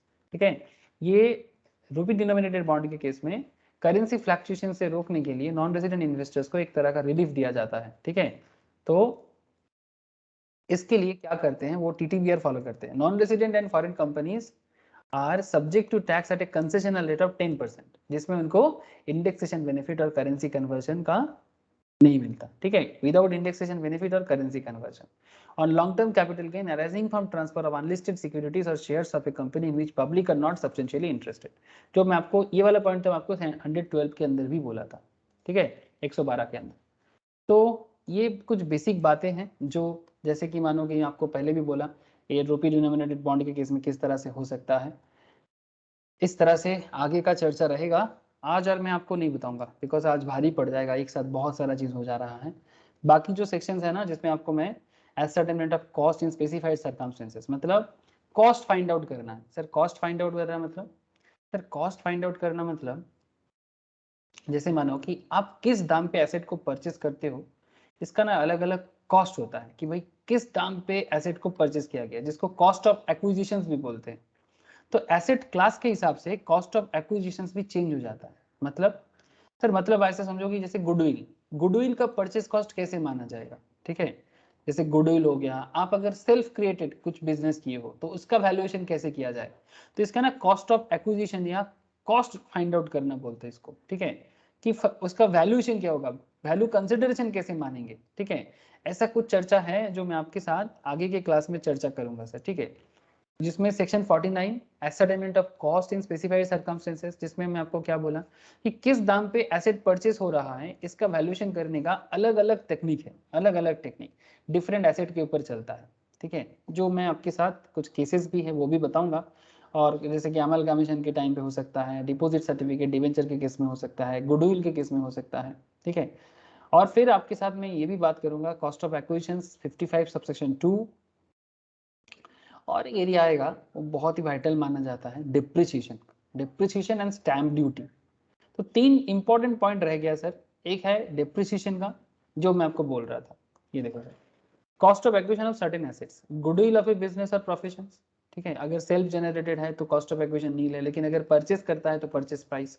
जो लोग अकाउंटेंसी में गुडविल अकाउंट्स किए हो, अकाउंट्स में goodwill, partnership goodwill, company goodwill का अलग चैप्टर होता है। जो लोग अकाउंटेंसी पढ़ते हैं सर एडवांस लेवल में, मैम पढ़ाते हैं, जो लोग मैम के पास भी किए हो या फिर पहले कभी किए हो, उनको पता होगा कि गुडविल परचेस करते हैं, कंपनी का गुडविल खरीदा जाता है।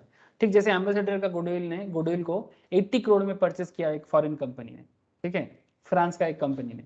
तो इसी तरह से गुडविल अगर परचेस है तो उसका दाम अलग से मिलता है, लेकिन अगर गुडविल सेल्फ क्रिएटेड है तो उसका दाम नहीं होता है। तो ऐसा बहुत सारा कॉन्सेप्ट है कि क्या एसेट है, उसका क्या एक्विजिशन है, इस तरह से डिसाइड या डिटरमाइन करते हैं। तो मैं आपको नेक्स्ट क्लास में ये सब बताऊंगा, राइट शेयर, बोनस शेयर्स। ठीक है, कुछ होमवर्क है मैं आप लोगों को प्रोवाइड कर रहा हूँ, आप लोग जरूर घर में ट्राई कीजिएगा। इलस्ट्रेशन 8, ठीक है, आप लोग जरूर ट्राई कीजिए, मैं आपको अभी शेयर कर देता हूँ। इलस्ट्रेशन 9 ये भी ट्राई कीजिएगा, ये डिप्रिसिएशन के साथ बना हुआ है। ठीक है, इस क्वेश्चन में डिप्रिसिएशन है, अगर आप लोग बीपी करके आए हो ना तो आपको डिप्रिसिएशन का हिसाब पता है सर। ठीक है, बस आपको डिप्रिसिएशन के साथ कैपिटल गेन को एडजस्ट करना है। तो इलस्ट्रेशन 8, 9 आप लोग जरूर ट्राई कीजिएगा सर। ठीक है, बाकी मैं इलस्ट्रेशन 4 में करा दिया, 5 भी करा दिया, अभी 6 भी करा दिया, 7 भी करा दिया। तो इलस्ट्रेशन 8 और 9 आप लोग प्लीज खुद से ट्राई कीजिएगा। मैं आप लोग करके मुझे शेयर भी कर सकते हो, मैं नेक्स्ट क्लास में आप लोगों को ये समझा के दूंगा अगर कुछ भी गड़बड़ रहता है या समझ में नहीं आता है। तो आज बेसिकली मैंने क्या किया सर, आपके साथ बहुत सारे प्रोविजन चर्चा किया, लेकिन अभी क्या प्रोविजन खत्म हो गया? नहीं सर, प्रोविजन खत्म नहीं हुआ, 2-4 इंपॉर्टेंट प्रोविजन अभी भी रह गया है, जैसे कि डिप्रिसिएशन का कॉन्सेप्ट जो मैं आपको क्वेश्चंस करने के लिए बोला, आप लोग एक बार ट्राई कीजिए। Slump sale very important, slump sale को छोड़ दिया तो अच्छा, एग्जाम्पशंस का तो आप लोगों को पता चल गया है, पर फिर भी एक बार एग्जाम्पशंस मुझे बताना है। जो 54 का जो 54 EC 54B का जो एरिया है 55 का, वो मैं आपको बताऊंगा एक बार। और क्या और ऐसा सच कुछ नहीं है, बस बीच में छोटा मोटा अगर कुछ रहेगा तो मुझे नेक्स्ट क्लास में बताना होगा। तो कोशिश करेंगे अपकमिंग क्लास में कैपिटल गेन को कंप्लीट करने का, ताकि न्यू चैप्टर फिर स्टार्ट कर पाए। ठीक है सर, लेकिन इन द मीन टाइम आप लोगों को जो 2 क्वेश्चंस में अभी दिया वो ज़रूर कीजिएगा। और क्या, और कुछ नहीं। ठीक है, घर में ट्राई करो, कोई डाउट है तो पूछो। Any doubt sir? স্যার এই ক্যাপিটাল গেইনে শর্ট নোট যেটা আপনি বানিয়েছেন না একটা, এই শুধু ধারা ওটা পাঠাইনি। তাহলে শর্ট নোটটা একটু পাঠিয়ে দেবেন। আপনি টোটাল এটা পাঠিয়েছিলেন পুরোটা, আচ্ছা কমপ্লিট নোটসটা পাঠিয়েছিলেন, ঠিক আছে, পাঠিয়ে দেবো পাঠিয়ে দেবো। শর্ট একটু শর্ট নোটটা পাঠিয়ে দেবেন। ओके ठीक है सर, फिर टाटा।